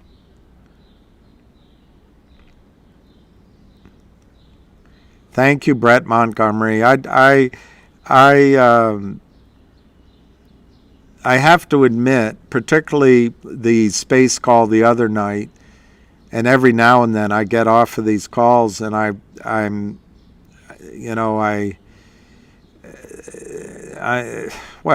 just filled with self-doubt. I'm like, why did I say it that way? What? Anyway, so I appreciate that. Bobby Taylor. See, I don't like reading good stuff about me, but Bobby, I'm tired of talking about myself. How about you? What do you think about me? That was Bette Midler said something like that. You are a great guy. We're lucky to have you a part of this community. Keep up the amazing work and positive attitude. It's more helpful than you might. Well, I appreciate hearing that it's helpful. AMC, I think, is totally manipulated.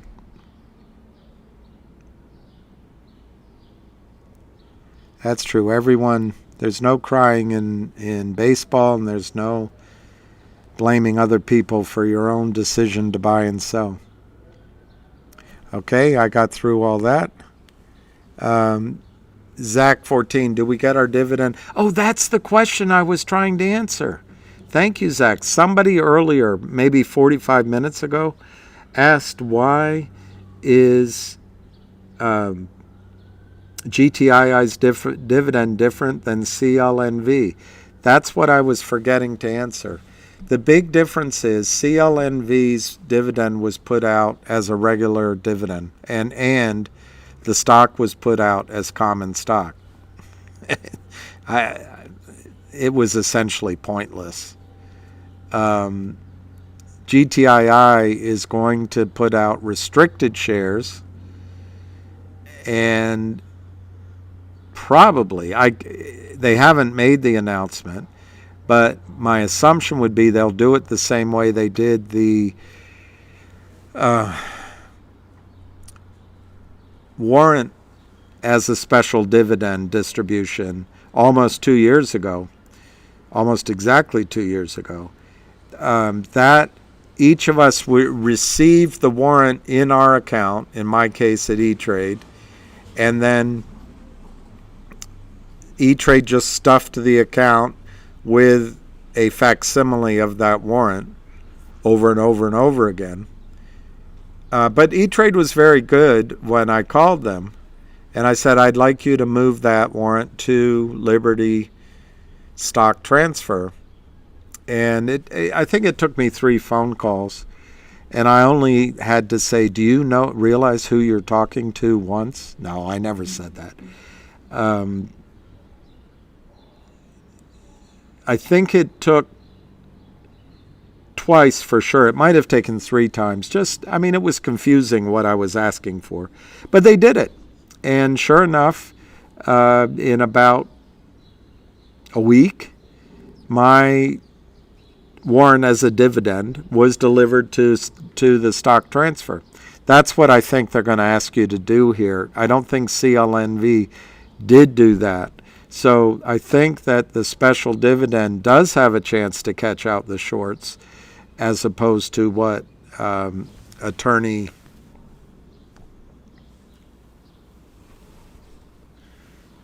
Mark Belisle Esquire said about 11:30 today. Mark R. Basile Esquire said, apropos nothing, who was asking him, I was never a big fan of issuing dividends as a way to combat naked shorting or counterfeit shares. But it's a good first step. It will at least give the issuer a sense of how many illegal shares are really outstanding. Well, I'll tell you,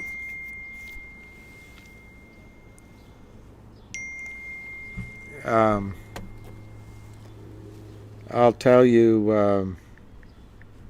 not even sure you can get a chart anymore, but let me show you a chart if I can get it.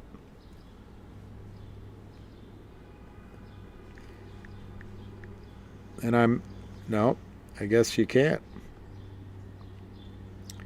It's gone. It's gone. Let me see if there's another way to get a chart.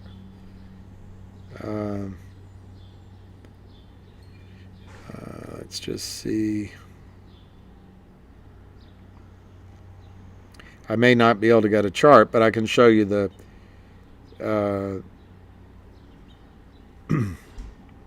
I can show you the stock.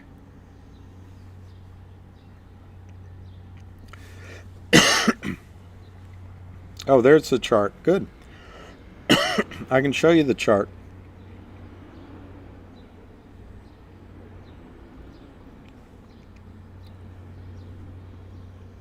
I'll go to the 3-year. So here's the stock that the Belisle law firm helped. Now, I'm sure he's a good attorney, don't get me wrong. But his strategy is to file a lawsuit and then settle. Here's HPIL.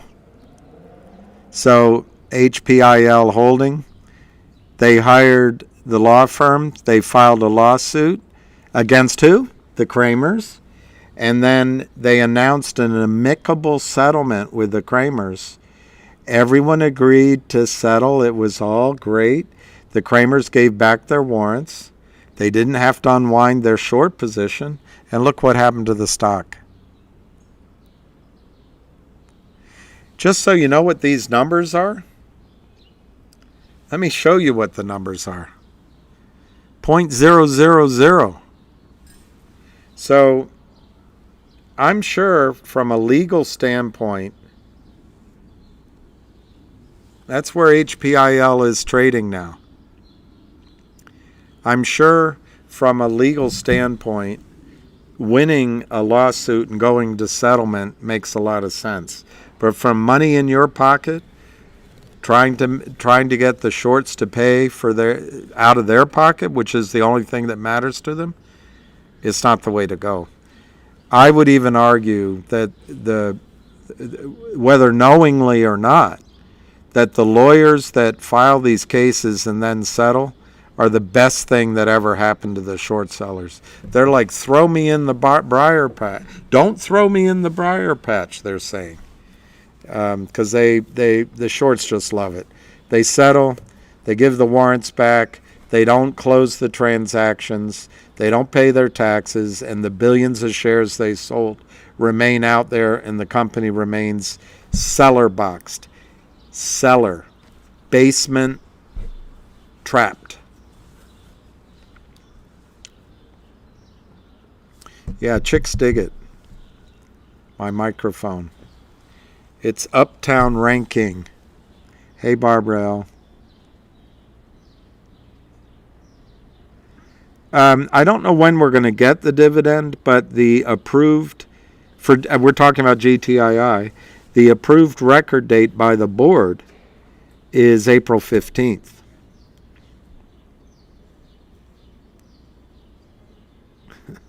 Love the quotes from your generation. Which one did I put out? Oh, yeah. Mahalo.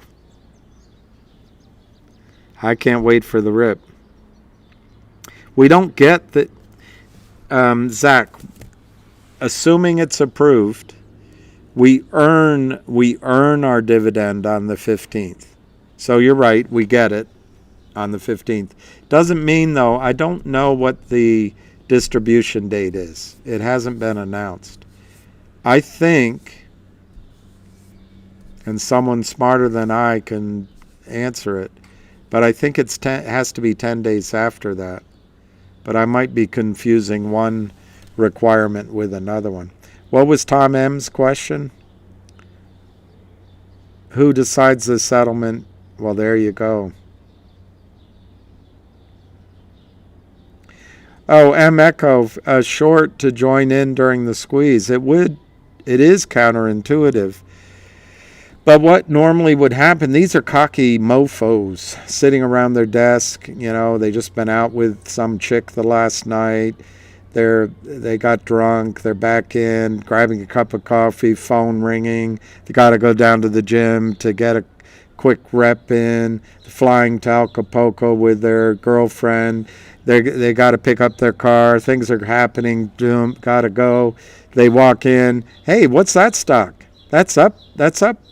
75%, sell some. Put in orders as sell some, because they all know without even looking at the stock that when stocks go up, selling pressure is going to come in from other short organizations, from themselves. Retail can only buy once with $1. They can keep selling and selling and selling. So it's up. Over law of large numbers, over 2 or 3 or 4 dozen or hundreds of ticker symbols, when they pop up, sell it down and make a quick trade by the end of the day. So they'll jump in and sell without knowing anything. And then they got to go to their quick lunch appointment, and maybe they stop by and pick up a gift for the wife. They get back to their desk. Oh, the stock's up. They call down, we better cover that. Cover it by the end of the day. And that's what I'm talking about. It starts a cycle. It actually makes the stock go much higher. But it confuses the volume. That's why I brought it up, Echo. It confuses what you're reading in the volume. I'm not sure it'll happen in this case because Alpine may be gone.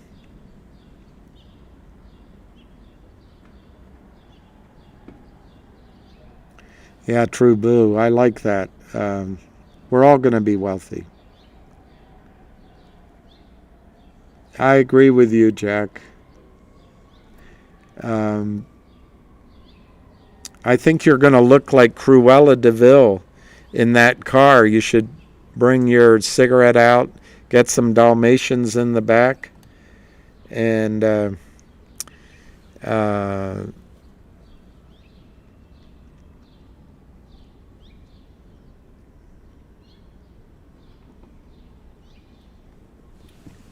I think everyone, Susan, is going to want to join you as you bomb around town. True blue, let me see what you're... Aman, the only thing I see 1-800 doing for GTII, the term seller boxing, hell's bells. What about hell's bells now, MCOM? What a complete 50-to-1 split. The shorts are ripping it to shreds. Yeah, the shorts are. the this is all systematized. They've got it down, and lawyers love the payment flow that they get. They realize if they don't kill the shorts, there'll be other business in the future. Everyone starts to realize if they don't look under the cover too much, this is a stream of revenue. And that's it, Bob L. We need to take their money. That's the only way you get rid of them. Volume is good, no feedback, no static. She said good size. I don't know, David. It's somewhere in there. There's something I probably shouldn't have read out.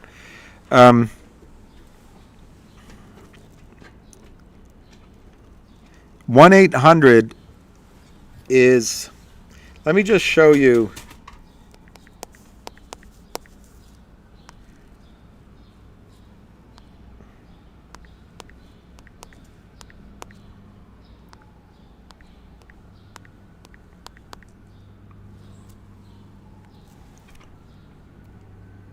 Okay. Seller boxing. Seller boxing is defined as a fraudulent tactic used by financial institutions to drive a company's stock price down to a deficient but tradable level, typically at the sub-penny level.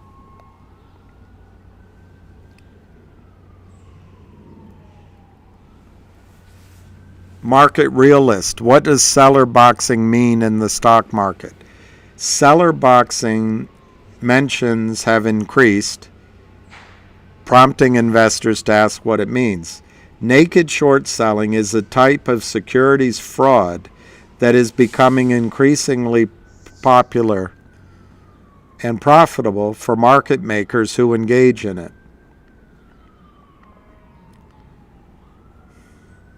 The term seller boxing refers to an investment strategy. It's just criminal. It's all crime. That involves reducing a stock to its seller level, the minimum level at which a stock can trade, as defined by the NASD and the SEC. It's 0.00 something. Okay, here it is. The seller level fixed at 0.0001. 0.0001 is the seller level, which means, from what he just said, FINRA and the SEC allow the stock to continue trading. It can serve as a backstop for market makers and naked short sellers. There is no protection from naked short selling, criminal activity, in OTC, BB, and pink sheets. To qualify for the regulation exemptions, market makers would have to push a stock's price down to have it delisted from the exchange and put on the OTC, BB, and pink sheets. There is potentially an infinite spread, but when the market is no bid, 0, to 0.0001, the market makers must first bring the stock down to this price to participate in seller boxing. The lower they can drive the share price, the wider the percentage spreads they can exploit.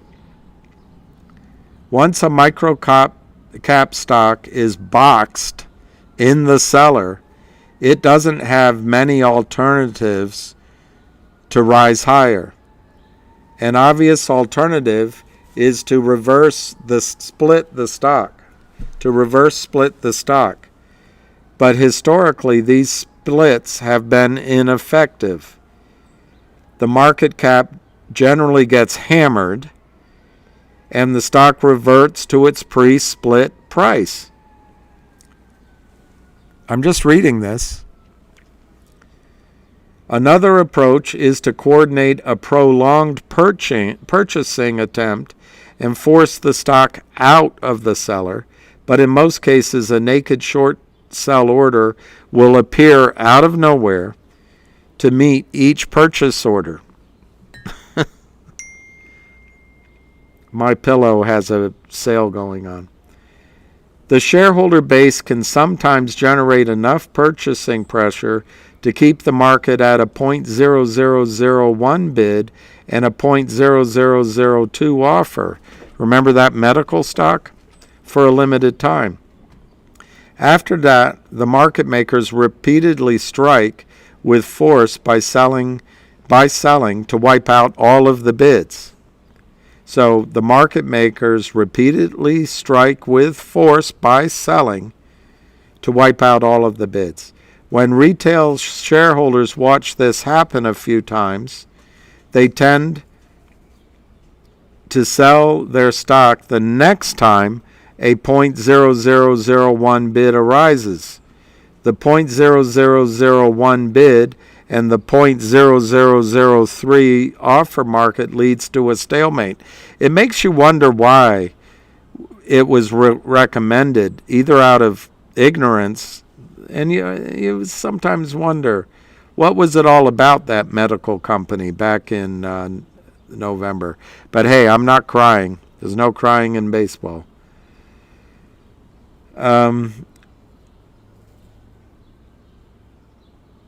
This leads to a stalemate where market makers enjoy significant spreads while the real shares are sold at very low prices.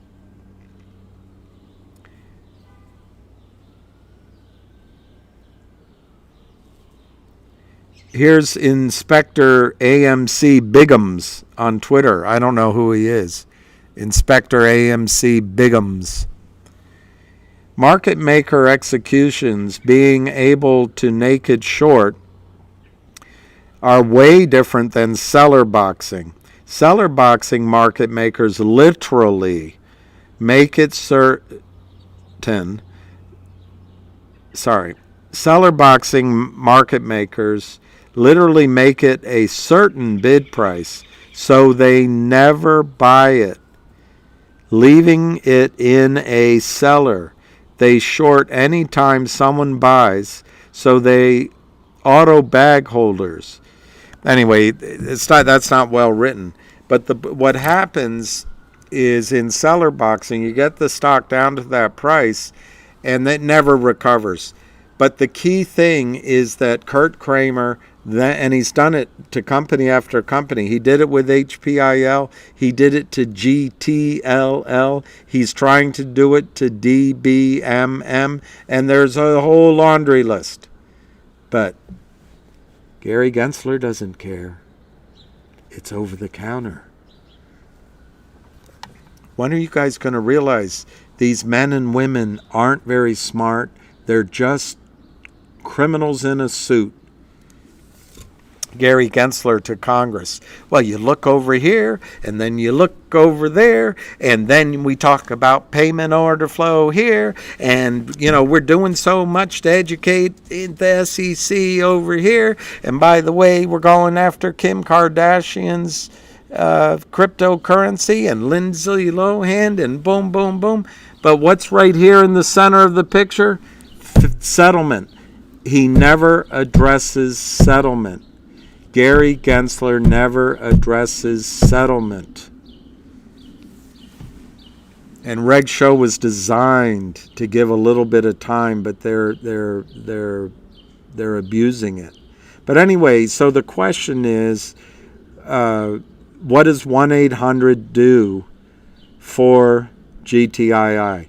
1-800 law firm, in my judgment, prevents the ability of Kurt Kramer to say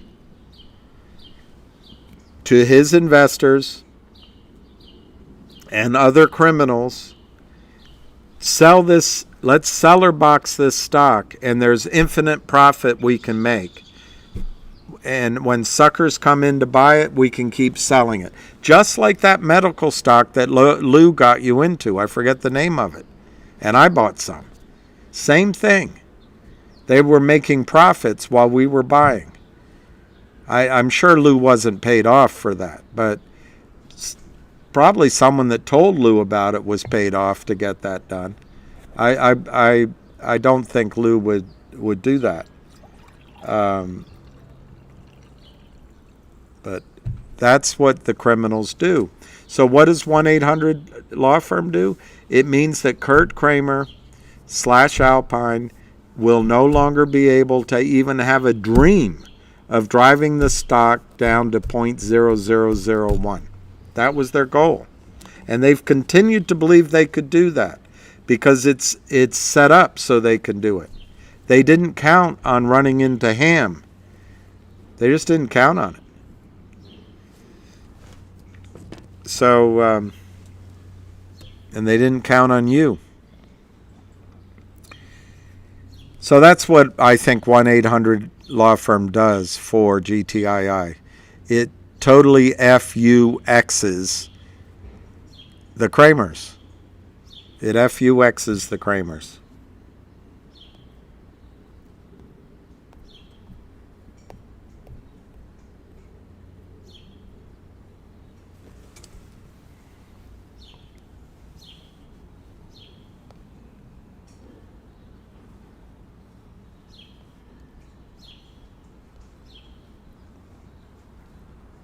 Let me see if I can find that. It's always on,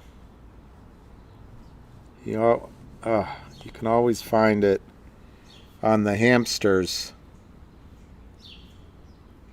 But I can never find anything quickly when I'm talking to you guys. I can never find an umbrella when it's raining. I can never find a McDonald's when I'm hungry. But when it's not raining, there's all umbrellas everywhere. And when I'm not hungry, there's tons of McDonald's. It's just life. Who's this?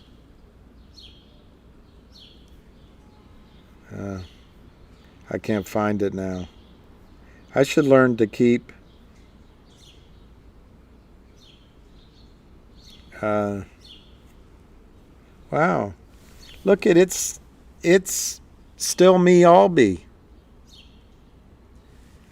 That's his grandmother. 95 years old. Yesterday. That's pretty cool.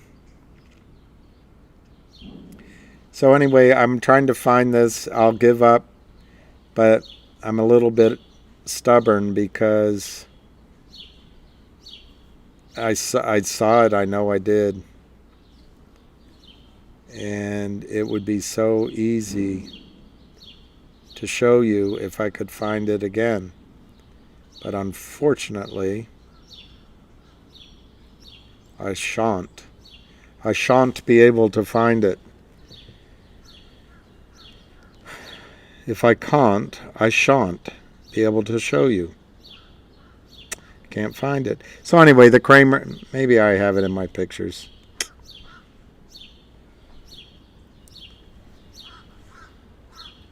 Maybe I have it in my pictures. It always shows up when I don't need it.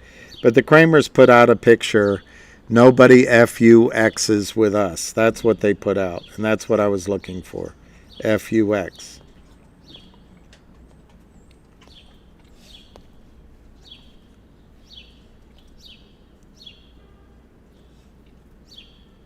Here's my picture.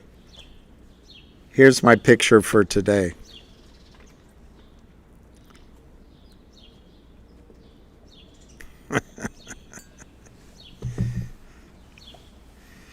All right, science rules. So you're either facing huge monopolies or small companies.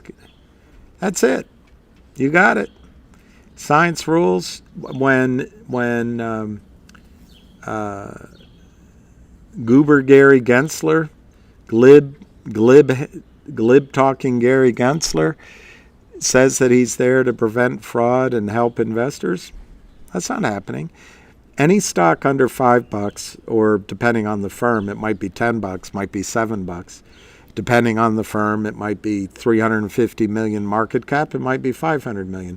But in that range, the broker dealers will not accept buy orders. They won't even accept unsolicited orders. They won't have research. They won't follow it. Institutions won't buy. So these criminals just go in. As soon as you're buying, they're selling. And they have carte blanche to give Goldman Sachs order flow, to give Goldman Sachs a reason for their stock loan department to exist, so that other bald guy can walk around like a hero. It's all fraud. It's all fraud. It's all fraud. You get an IOU. Susan, you're using a word I could never use, but I would agree with you. Such a silly bunt. Such a silly bunt. Did you ever hear that one with, so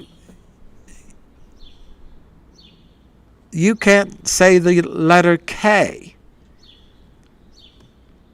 Have you ever thought of substituting the letter C for the letter K? Oh, I see. Car key, Kuwait, kettle. What a silly bunt. I can't remember the whole thing. Exactly, science rules. The company can't raise money. No one can even define the dividend. Look, when you, and Pecos Bill can tell you this, but when you have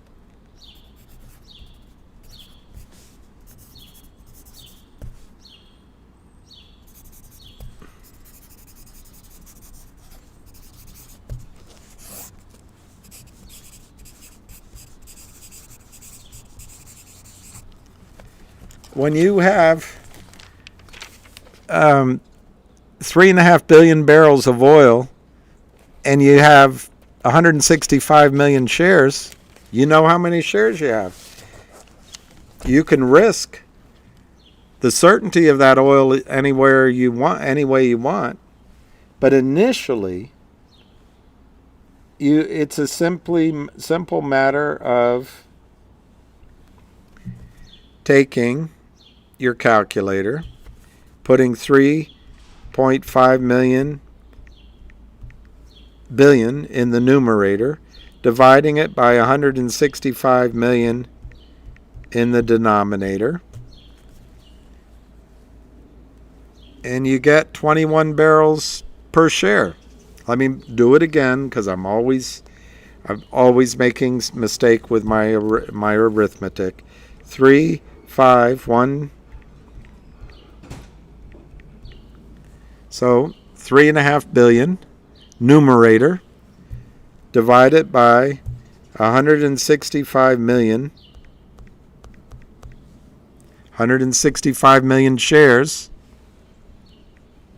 gives you 21 barrels of oil per share.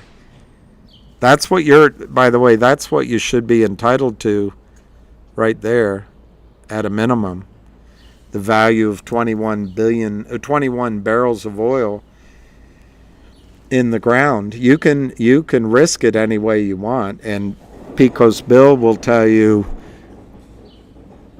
it's like judging me for being white skinned. There's all sorts of reasons to judge me, not just one item, and you certainly can't judge the value of these shares just because they have 21 barrels of oil each or more, because how much does it cost to produce?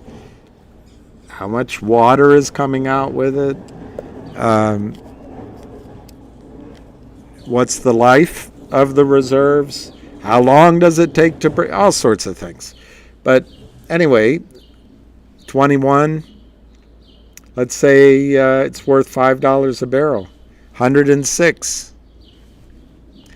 Anyway, that's what you can do if you know the denominator, if you know how many shares are there. But once they seller box it, it's billions of shares, and it's never ending. It keeps getting bigger and bigger and bigger. Nobody Nobody's going to give money to that company. Nobody. And that's the Kurt Kramer criminal.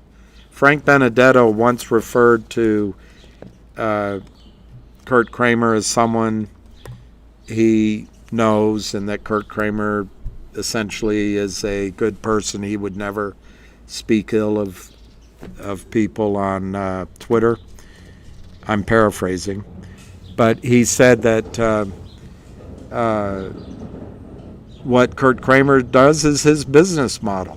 Well, I brought that up on the space call, not specific to Kurt Kramer. I don't see it as a business model. I think it's criminality. But someone pointed out, well, it is in fact a business model. I suppose it's like the Medellin cartel. They have a business model. It's just criminal. So maybe it is. But the goal of these short sellers, and they've practiced it, is to make it impossible for the company to raise money. And this is after they smile at the company and get them to sign. And then most CEOs have a family. They have fire in their belly, that terminology, and they don't want to quit. And they want to make this a success, and they don't know what hit them. And these criminals just keep doing it over and over and over again. And while Joe Biden says, I wrote the crime bill. I wrote the crime bill, he says. Joe Biden. And Hillary Clinton campaigned on Bill Clinton's crime bill. 3 strikes, you're out. The Kramers, they do 3 strikes as they sip their first morning cup of coffee.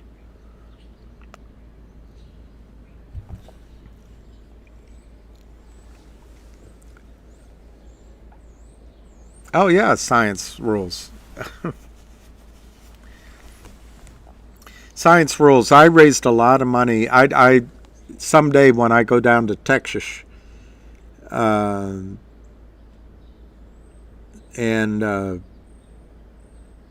maybe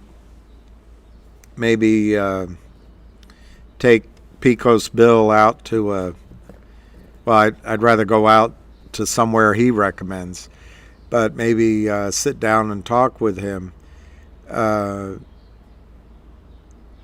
I've raised a lot of money for over-the-counter oil and gas stocks and other companies. And in retrospect, it's just clear as day what happened to the oil and gas business in the United States. Now, all you can do if you're a startup oil and gas company is go to the hedge funds to raise money, and they give you their blessing, and it's all this woke BS. There's not that many women in the oil and gas business. So how are you going to have a lot of women on your board or in your executive suite? I'm all for it. But you've got to have knowledge. You've got to have length of service. You got to know what you're doing. And I would argue, by the way, and I'm going to get in hot water with some of the listeners, but I go to these conferences, and it happened when I was at Merrill Lynch. When there's a bull market in oil and gas, when it's booming, you go to these conferences, there's women everywhere. When oil's at zero, which it was a couple years ago, or $20, you go to these conferences, it's a bunch of old men like me now.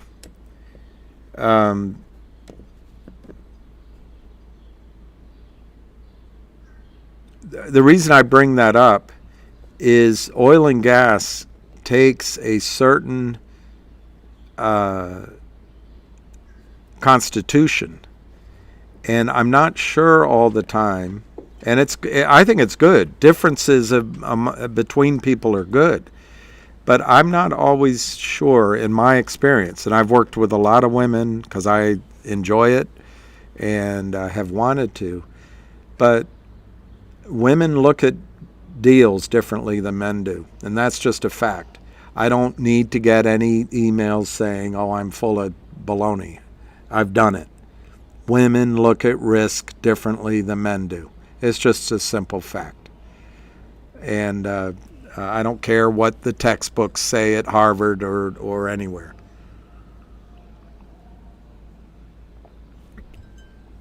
And I don't know how you adjust that when you say that, oh, men are making more money than women. Well, what about all the men that took risks and are making no money? When you're just comparing to the men that took risks and make it, I don't know. Anyway, I don't know how I got off on that, except that I watched a whole industry get destroyed by these short sellers. And now the only place young oil and gas companies can go is to the hedge funds. And when they go there, they get this woke bullshit,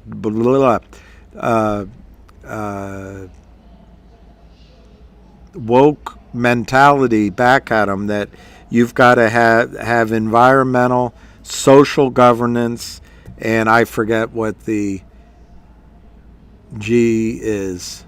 Maybe it's SG is social governance. I don't know. But the hedge funds say you got to spend your money this way and you've got to staff it this way.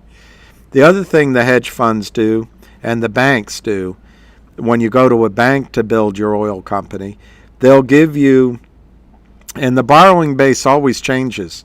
It changes depending on what stage you're in the cycle. Contango, Ken Peake was a great guy. I met him over dinner once out in California, and we became friends. Very smart guy. He's gone now, but he could make a room laugh. And he built a company with 5 employees, and they were all different types of employees, by the way, if you count things that way. But he, trying to remember why I brought him up. Well, I just go on talking. I can't remember now. But Contango,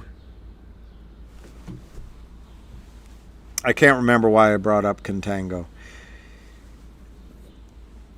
So I'm turning into Joe Biden. But anyway, the oil and gas business now, you have to go to these woke hedge funds that run by women or by beta males. And I actually went to a conference and had a young person tell me that when they do their analysis of investing in oil and gas, they only run their economics out 10 years, or maybe it was 15, because by then we're not going to be using any more oil. This is preposterous. So I think this woke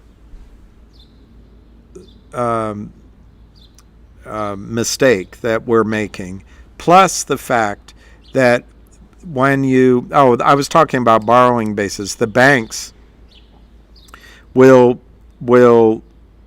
give you, say, they'll lend you 50% on your producing reserves.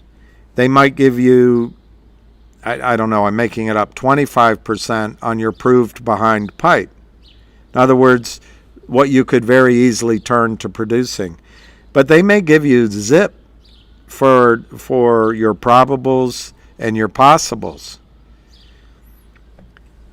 In Ken Peake at Contango, in the when it was peak of excitement, bull market in oil, he actually went out and borrowed, I think, $200 million, maybe it was more, with no there's a word for it, with no contingencies. There's a different word for it, but he got his money basically for free. It didn't tie up his oil in the ground, and it didn't have any strings attached to it.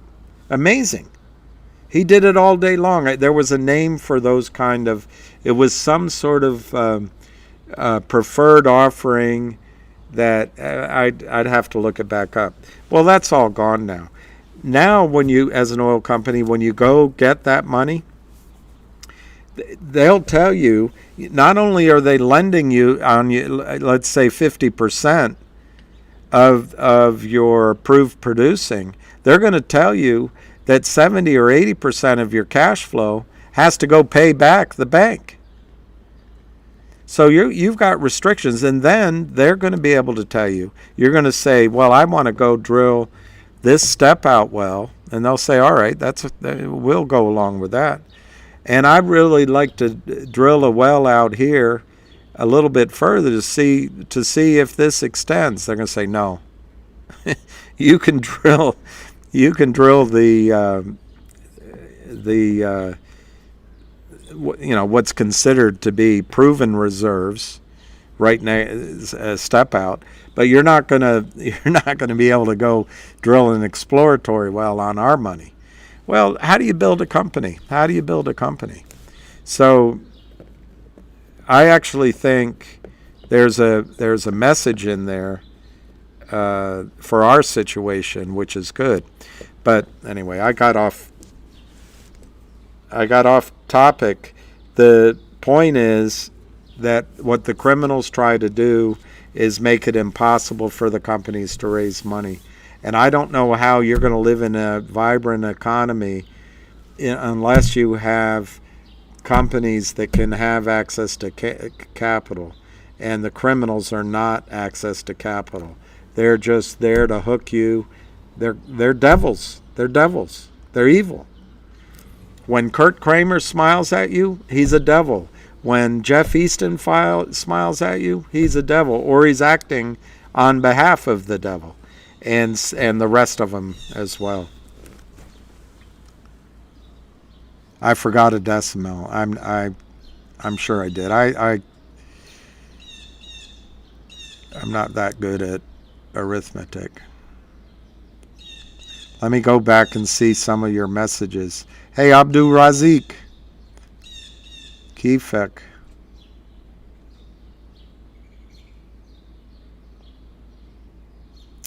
M. Casey, I don't think they can be stopped. The market makers, I don't think they can be stopped. I think what has to happen is that Congress or someone with cojones has to say market makers have to be bona fide market makers. We don't need them, by the way. You don't need them anymore. But if you're going to have them, they're going to be regulated by a separate entity, and put it inside of the FBI or put it inside of the IRS. I don't know. Put it somewhere away from the brokerage firms. That's it. Science got it. Science got it. Destroy companies, pay no taxes. See, science rules. You guys should have this microphone. You don't need me. What did Ham do? Seller boxing is no taxes. Gary is a Clinton clan, damn Yankee. That's what David Kelly told me. Well, Bill, he said, well, Bill. I asked him if there was any risk in the McCollum well. Well, Bill, I don't see any risk at all in the McCollum well. About 3 weeks later, he was on Squawk Box. Well, we ran into a bit of water in the McCollum well. RNVA, that's it, RNVA. I don't think, MKC, I don't think it's a situation where there's one person controlling all these market makers.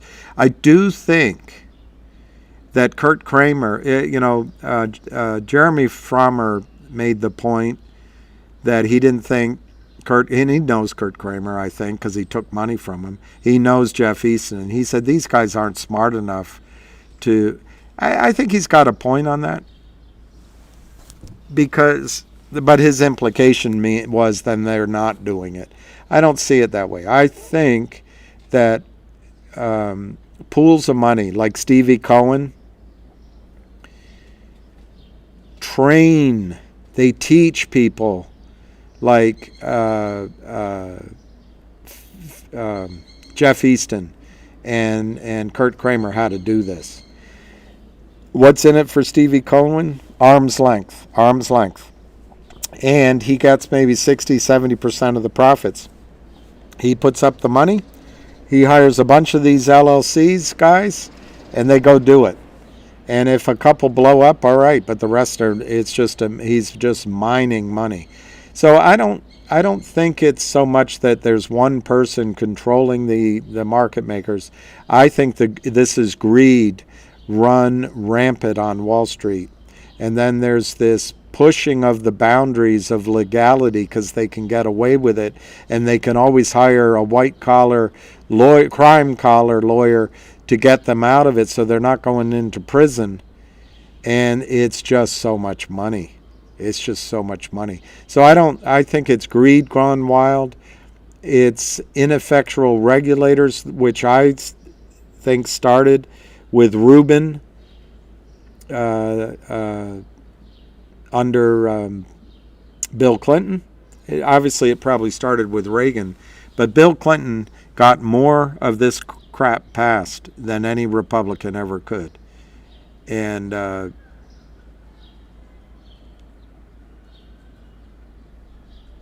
it certainly is that the regulatory bodies have allowed it to happen.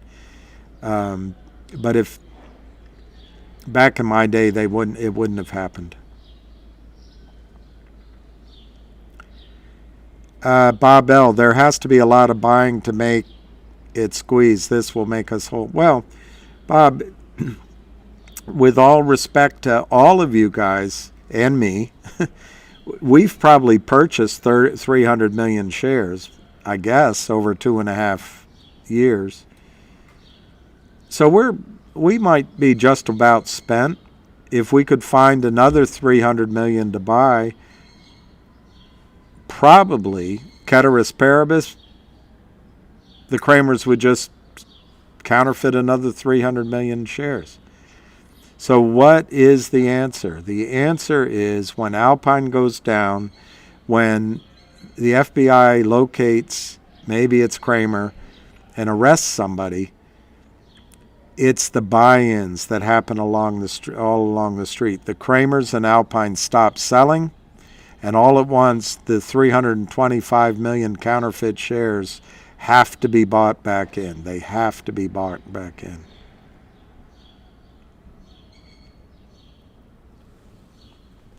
We can go on that space call.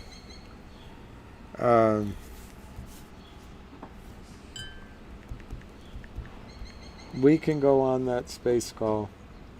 And if it's boring, maybe I should end this. I don't know. Let me just see.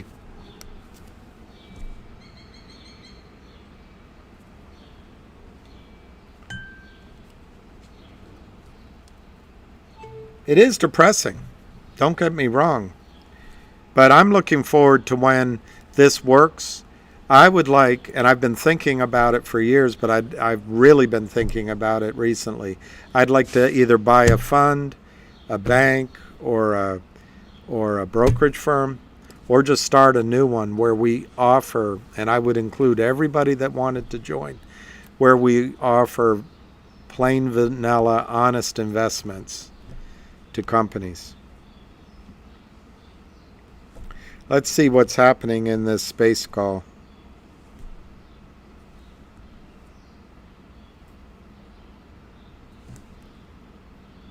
Avid is the host. Let's see what happens.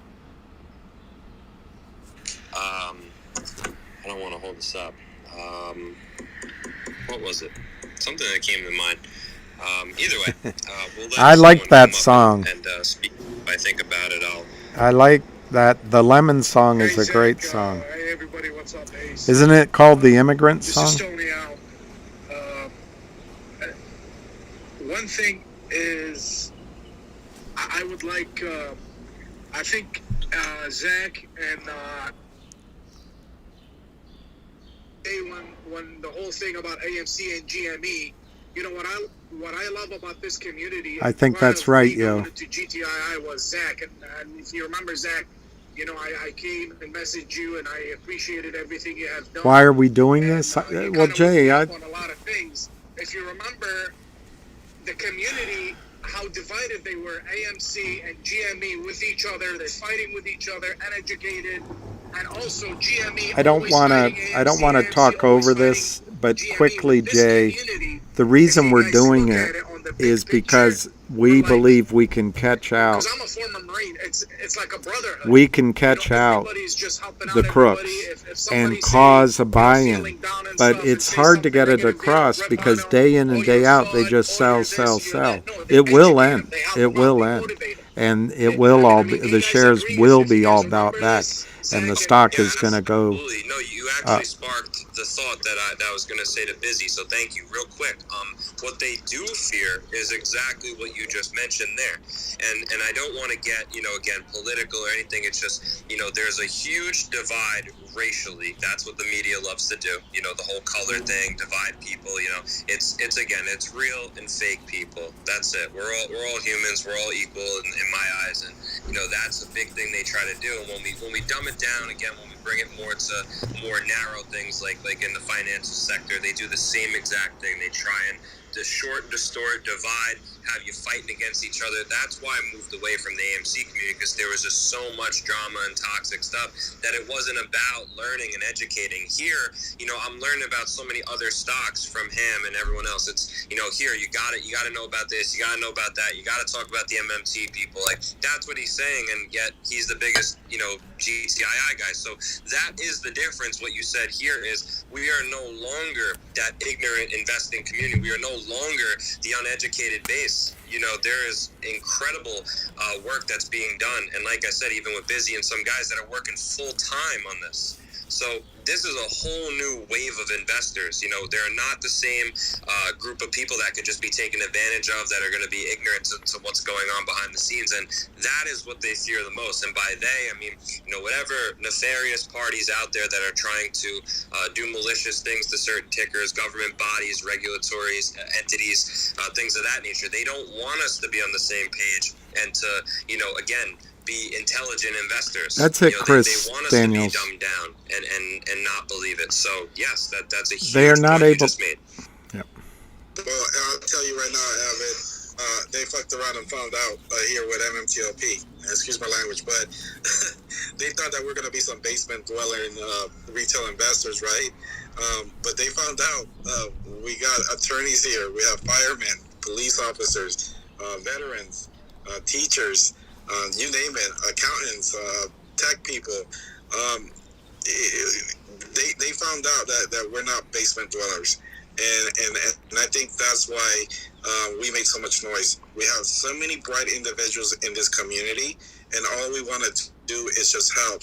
But I said it earlier in another space. Our situation here on MMTLP is unique, right? You cannot go and sell for a loss. We're stuck here. In other tickers, you may get frustrated, and you may join that community, but you may take a loss and sell for a loss and move on. Here, This is Busy Brands talking. Fire in our belly, because we cannot sell for a He's loss. good. We're stuck. We're being stolen from. So that's what keeps us motivated and keep on fighting, because we want what's ours. And I see that Willie in the chat. Absolutely, yeah. Okay. Yeah, one thing I also did, it's like I just used to sit and learn. And if I want to ask a question, I'll DM somebody, like I used to DM you, Zach, back in the day. But I was always just learning. And I said to myself, why am I just sitting on my ass and just learning? I need to start tweeting and help the community. Yeah, they're in trouble, Chris Daniels. I started tweeting about them just to put my support out there. You know what I'm saying? One time I tweeted, I was like, listen, if GTII squeeze, I'm going to help out a couple families of MMTLP. Like we're one fucking family. This is what I love about this. Like we're one, like, and sometimes, me, sir, I did 8 years in the Marine Corps with 5 tours in combat, and it just burns me of what's happening in our country. And sometimes I'd be like, man, we lost American value. Like being a patriot. But this I swear to God, I'm not even fucking exaggerating or anything. This is Tony Al. This community, He's a Marine. our community, it gave me hope in our country. I'm like, you know what? It's not the end of the world. Actually, there's still people out there. You know, America's still alive. You know what I'm saying? So, you know, like, it's just... It's a good point. I'm blown away of how much we love each other, support each other, and also educate each other. It's not just, you know, and I advise people, just don't be like me, like a couple months ago, just sit and read tweets and learn and not tweet. Trust me, one tweet a day will help to put information. Retweet, you know, other people. That just puts shit out there. You know what I'm saying? That just explodes more and more. The more we tweet, the more we put it out there, the more we're gonna, you know, allow other people to see shit. You know what I mean? That's my whole thing. Know what you mean. First of all, I just want to say we appreciate your service. It's a big deal for me. Thank you. You know, is really just getting into what you said is I really took it to heart when that woman came in and she seemed a little, you know, I don't want to say beaten down, but you can kind of tell in her voice she was, you know, not very confident at the moment, you know, saying she's a small fish, and everyone's a small fish at some point. You know, that's something that you have to understand is you don't start out as an expert. No one starts out as a millionaire trader or this guru. It just, you know, you have help, you have guidance. Myself, you know, people say, man, you make such great content. What do you do differently? Nothing. I'm just being myself. You know, that's all it is. I'm not trying to be any type of person. I've had a lot of incredible support and mentor-like people that I've had that have very blessed, that have showed me the ropes, showed me the right way. That's what I'm trying to pass down to other people. That's my goal here. Making money and everything is great, but that's going to come. You know, it's the support, it's the community aspect. See, he's a good guy. The relationships you make that are so important, and that's really my main focus. So, you know, in my Discord, you know, we keep it very tight because I only want to have certain people that share that same value. So, you know, I don't go and have 1,000 people in there and spam and pump and this and that. It's, you know, if you come in here, you have to be willing to learn, wanting to learn, in a position to grow. And that's exactly what you mentioned is don't just be sitting on your ass for 6 or 12 months and being stagnant. I don't care if it's $5 or $10, whatever you're putting away, you know, you have to be learning something, forming a strategy, educating yourself. You know, don't be staying stagnant. That's the worst thing you can do. It doesn't even matter if you feel like you're not providing or if you're not making a big difference. It's the accumulation of lots of small little people that are in the same position as you are, that think the same way, and finally when they have that change, that spark, and then it all comes together. Now you have 500 people, 1,000 people, 10,000 That's people, right, Chris and you're all Daniel. educated, you're on And the same. Scott Scheller. Now you're a huge force to be reckoned with. But no one ever started out that way. You know, it never was just instantly like that. It grew and grew and grew because of the community or the family aspect of that. So I just wanted to say again, thank you. Is We that appreciate right, your Scott? service, and That's I really great. do appreciate that comment because it Look hits it up. deep down to me, especially when I first started out and didn't really know much. And I really appreciated, you know, the helping hands that people gave me and sort of put me on. So I want to do the same, and I'm sure Busy and Ace and everyone here feels the same way. Actually, thank you. It was you that got me into the GTII and other tickers of Finger, and you know, I really appreciate you. Especially, also, I want to appreciate Ace and his videos and everything. I'm also learning so much from Ace himself. You know, I love you guys like family, honestly. Like the whole community. It means a lot to me. And honestly, it makes I will me look feel at his like tweet. I'm back in the Corps, you know? I can't It's do just- it right now, though. I just love you guys. Don't forget, I'm a Marine also, so hoorah. Semper Fi, brother, do with that. I was 2-5, 2nd Battalion, 5th Marines. And Williams, I love you, man. You're the man. I'm Tony Al, the one you always mess up my last name. Tony Al. Shamri. Tony Yes, Al. Tony Al Shamri. I'm actually originally from Iraq, Baghdad. and, What's your last my name? What's your last name? Al Shamri. Al Shamri. If I tell you my story right now, you guys get chilled. Are you? Back in 91, Yeah. when I was a kid, the Marine Corps saved my family life because we were in the uprising against Saddam Hussein. And I swear to God, if the double dog we had with us, I don't know if he was in 2003, Corps, we crossed the border in the same, I swear to God, the same area where I was a refugee 13 years back in 91. The same area. The Marine Corps saved my family life when I was a refugee in 91. The same area, I was a Marine, crossed the border from the same area. 2003, 12 years later, actually. And it was in March. In March 91, I was a refugee, and then we moved to Saudi Arabia and on a refugee camp away from Saddam Hussein, and then we came to the United States in 92, and then in 2003, it's just, it's crazy. Well, Tony, you can call me Al Shammy. It's great. That's a great story. I look forward to meeting you sometime. I love it. One day, I love it. My sister works in the FBI in D.C. So, but she's the good FBI, not the bad. Yeah, I have two really close friends that work at the FBI, and there's a lot of good people at the FBI. So I come to D.C. You know? Yeah, come. We'll meet. So, I look forward to it. Definitely meet you up. Yeah, definitely. Please, I look forward to it. Thank you. What a story. That's incredible. And thank you for your service, man. Appreciate it. Thank you too. Super fine, brother. Can I talk for just a second? No way. No, I'm so excited. I was going to say something else, and then Tony said that he has a connection to the Washington, D.C. FBI. Can I DM you? Would that be okay? Because I'm kind of working a project that I might need your help with. Yeah, sure. DM me. I'll have you connected with my sister. Oh, cool. And then the other thing I wanted to say, based on what you were talking about, Tony, just a tweet a day. If you look at half of what I do is just being a megaphone for other people, because if we can get, tweets spread, if you can get them to somebody who has more of a following, if you can build your following, that's how we get our voices heard. I don't it's know live if on it's Twitter. Like a good thing, a bad thing, that's just how the algos work. And so dispensing information, getting your hashtags going, there really is some rhyme and reason to how, the social media platform works. And this is Al right here. For the MMTLP Al Shammy.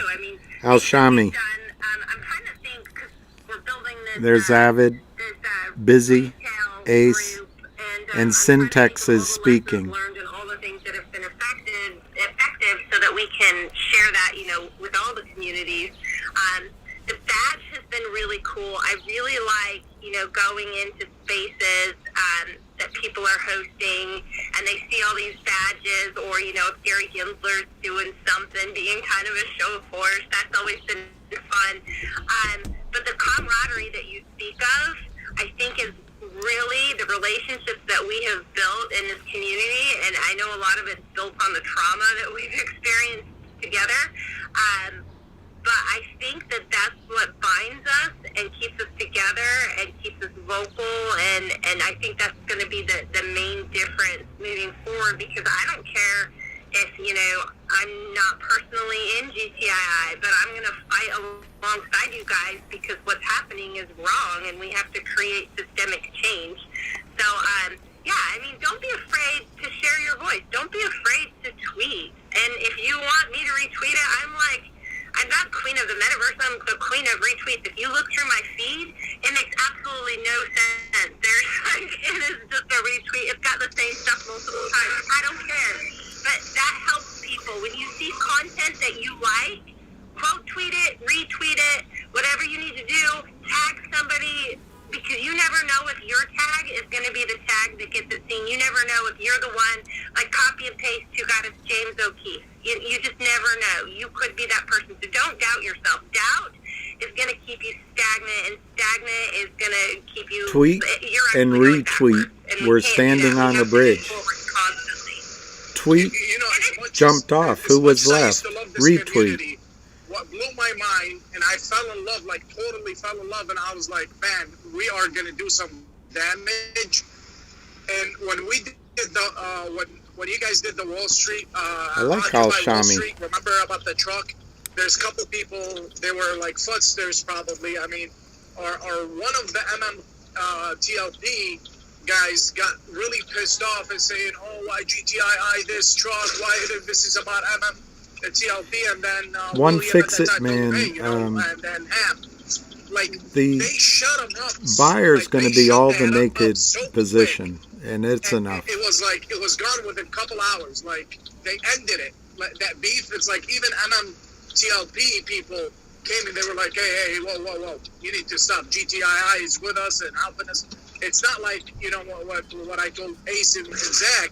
Like they used to like rip on each other. You know, like anybody who comes with a little bit fun, they go and run with it. With our community, we shut it up so fast. It was like crazy.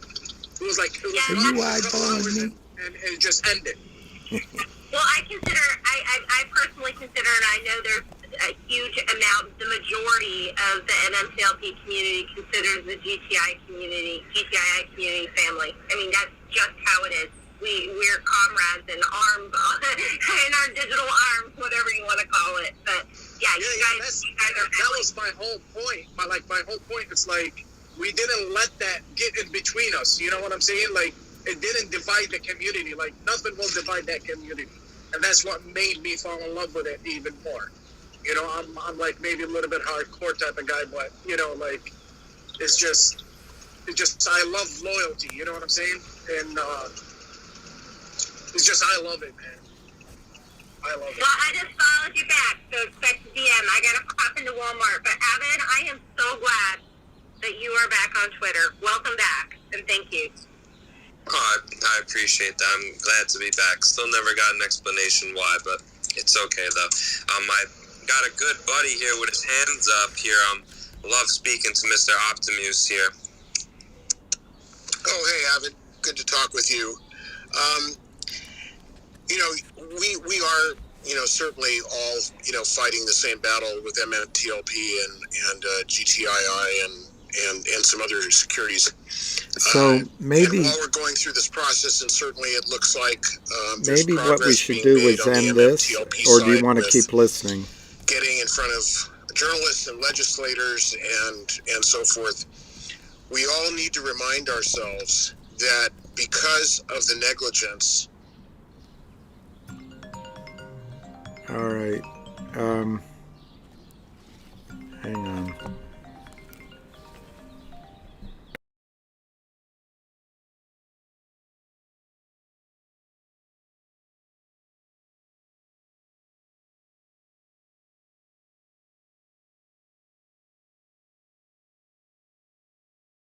Of these problems is not in the trillions, it's in the quadrillions.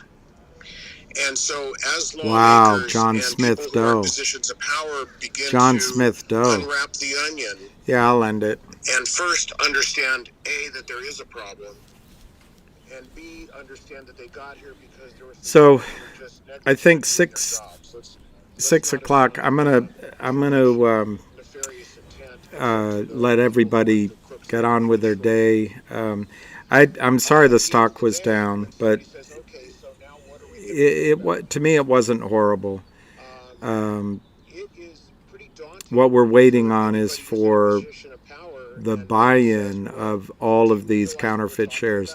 They're just adding more kindling to the fire. So stay strong, and all the best. Peace, love, and happiness. Good night. I think we should all keep our heads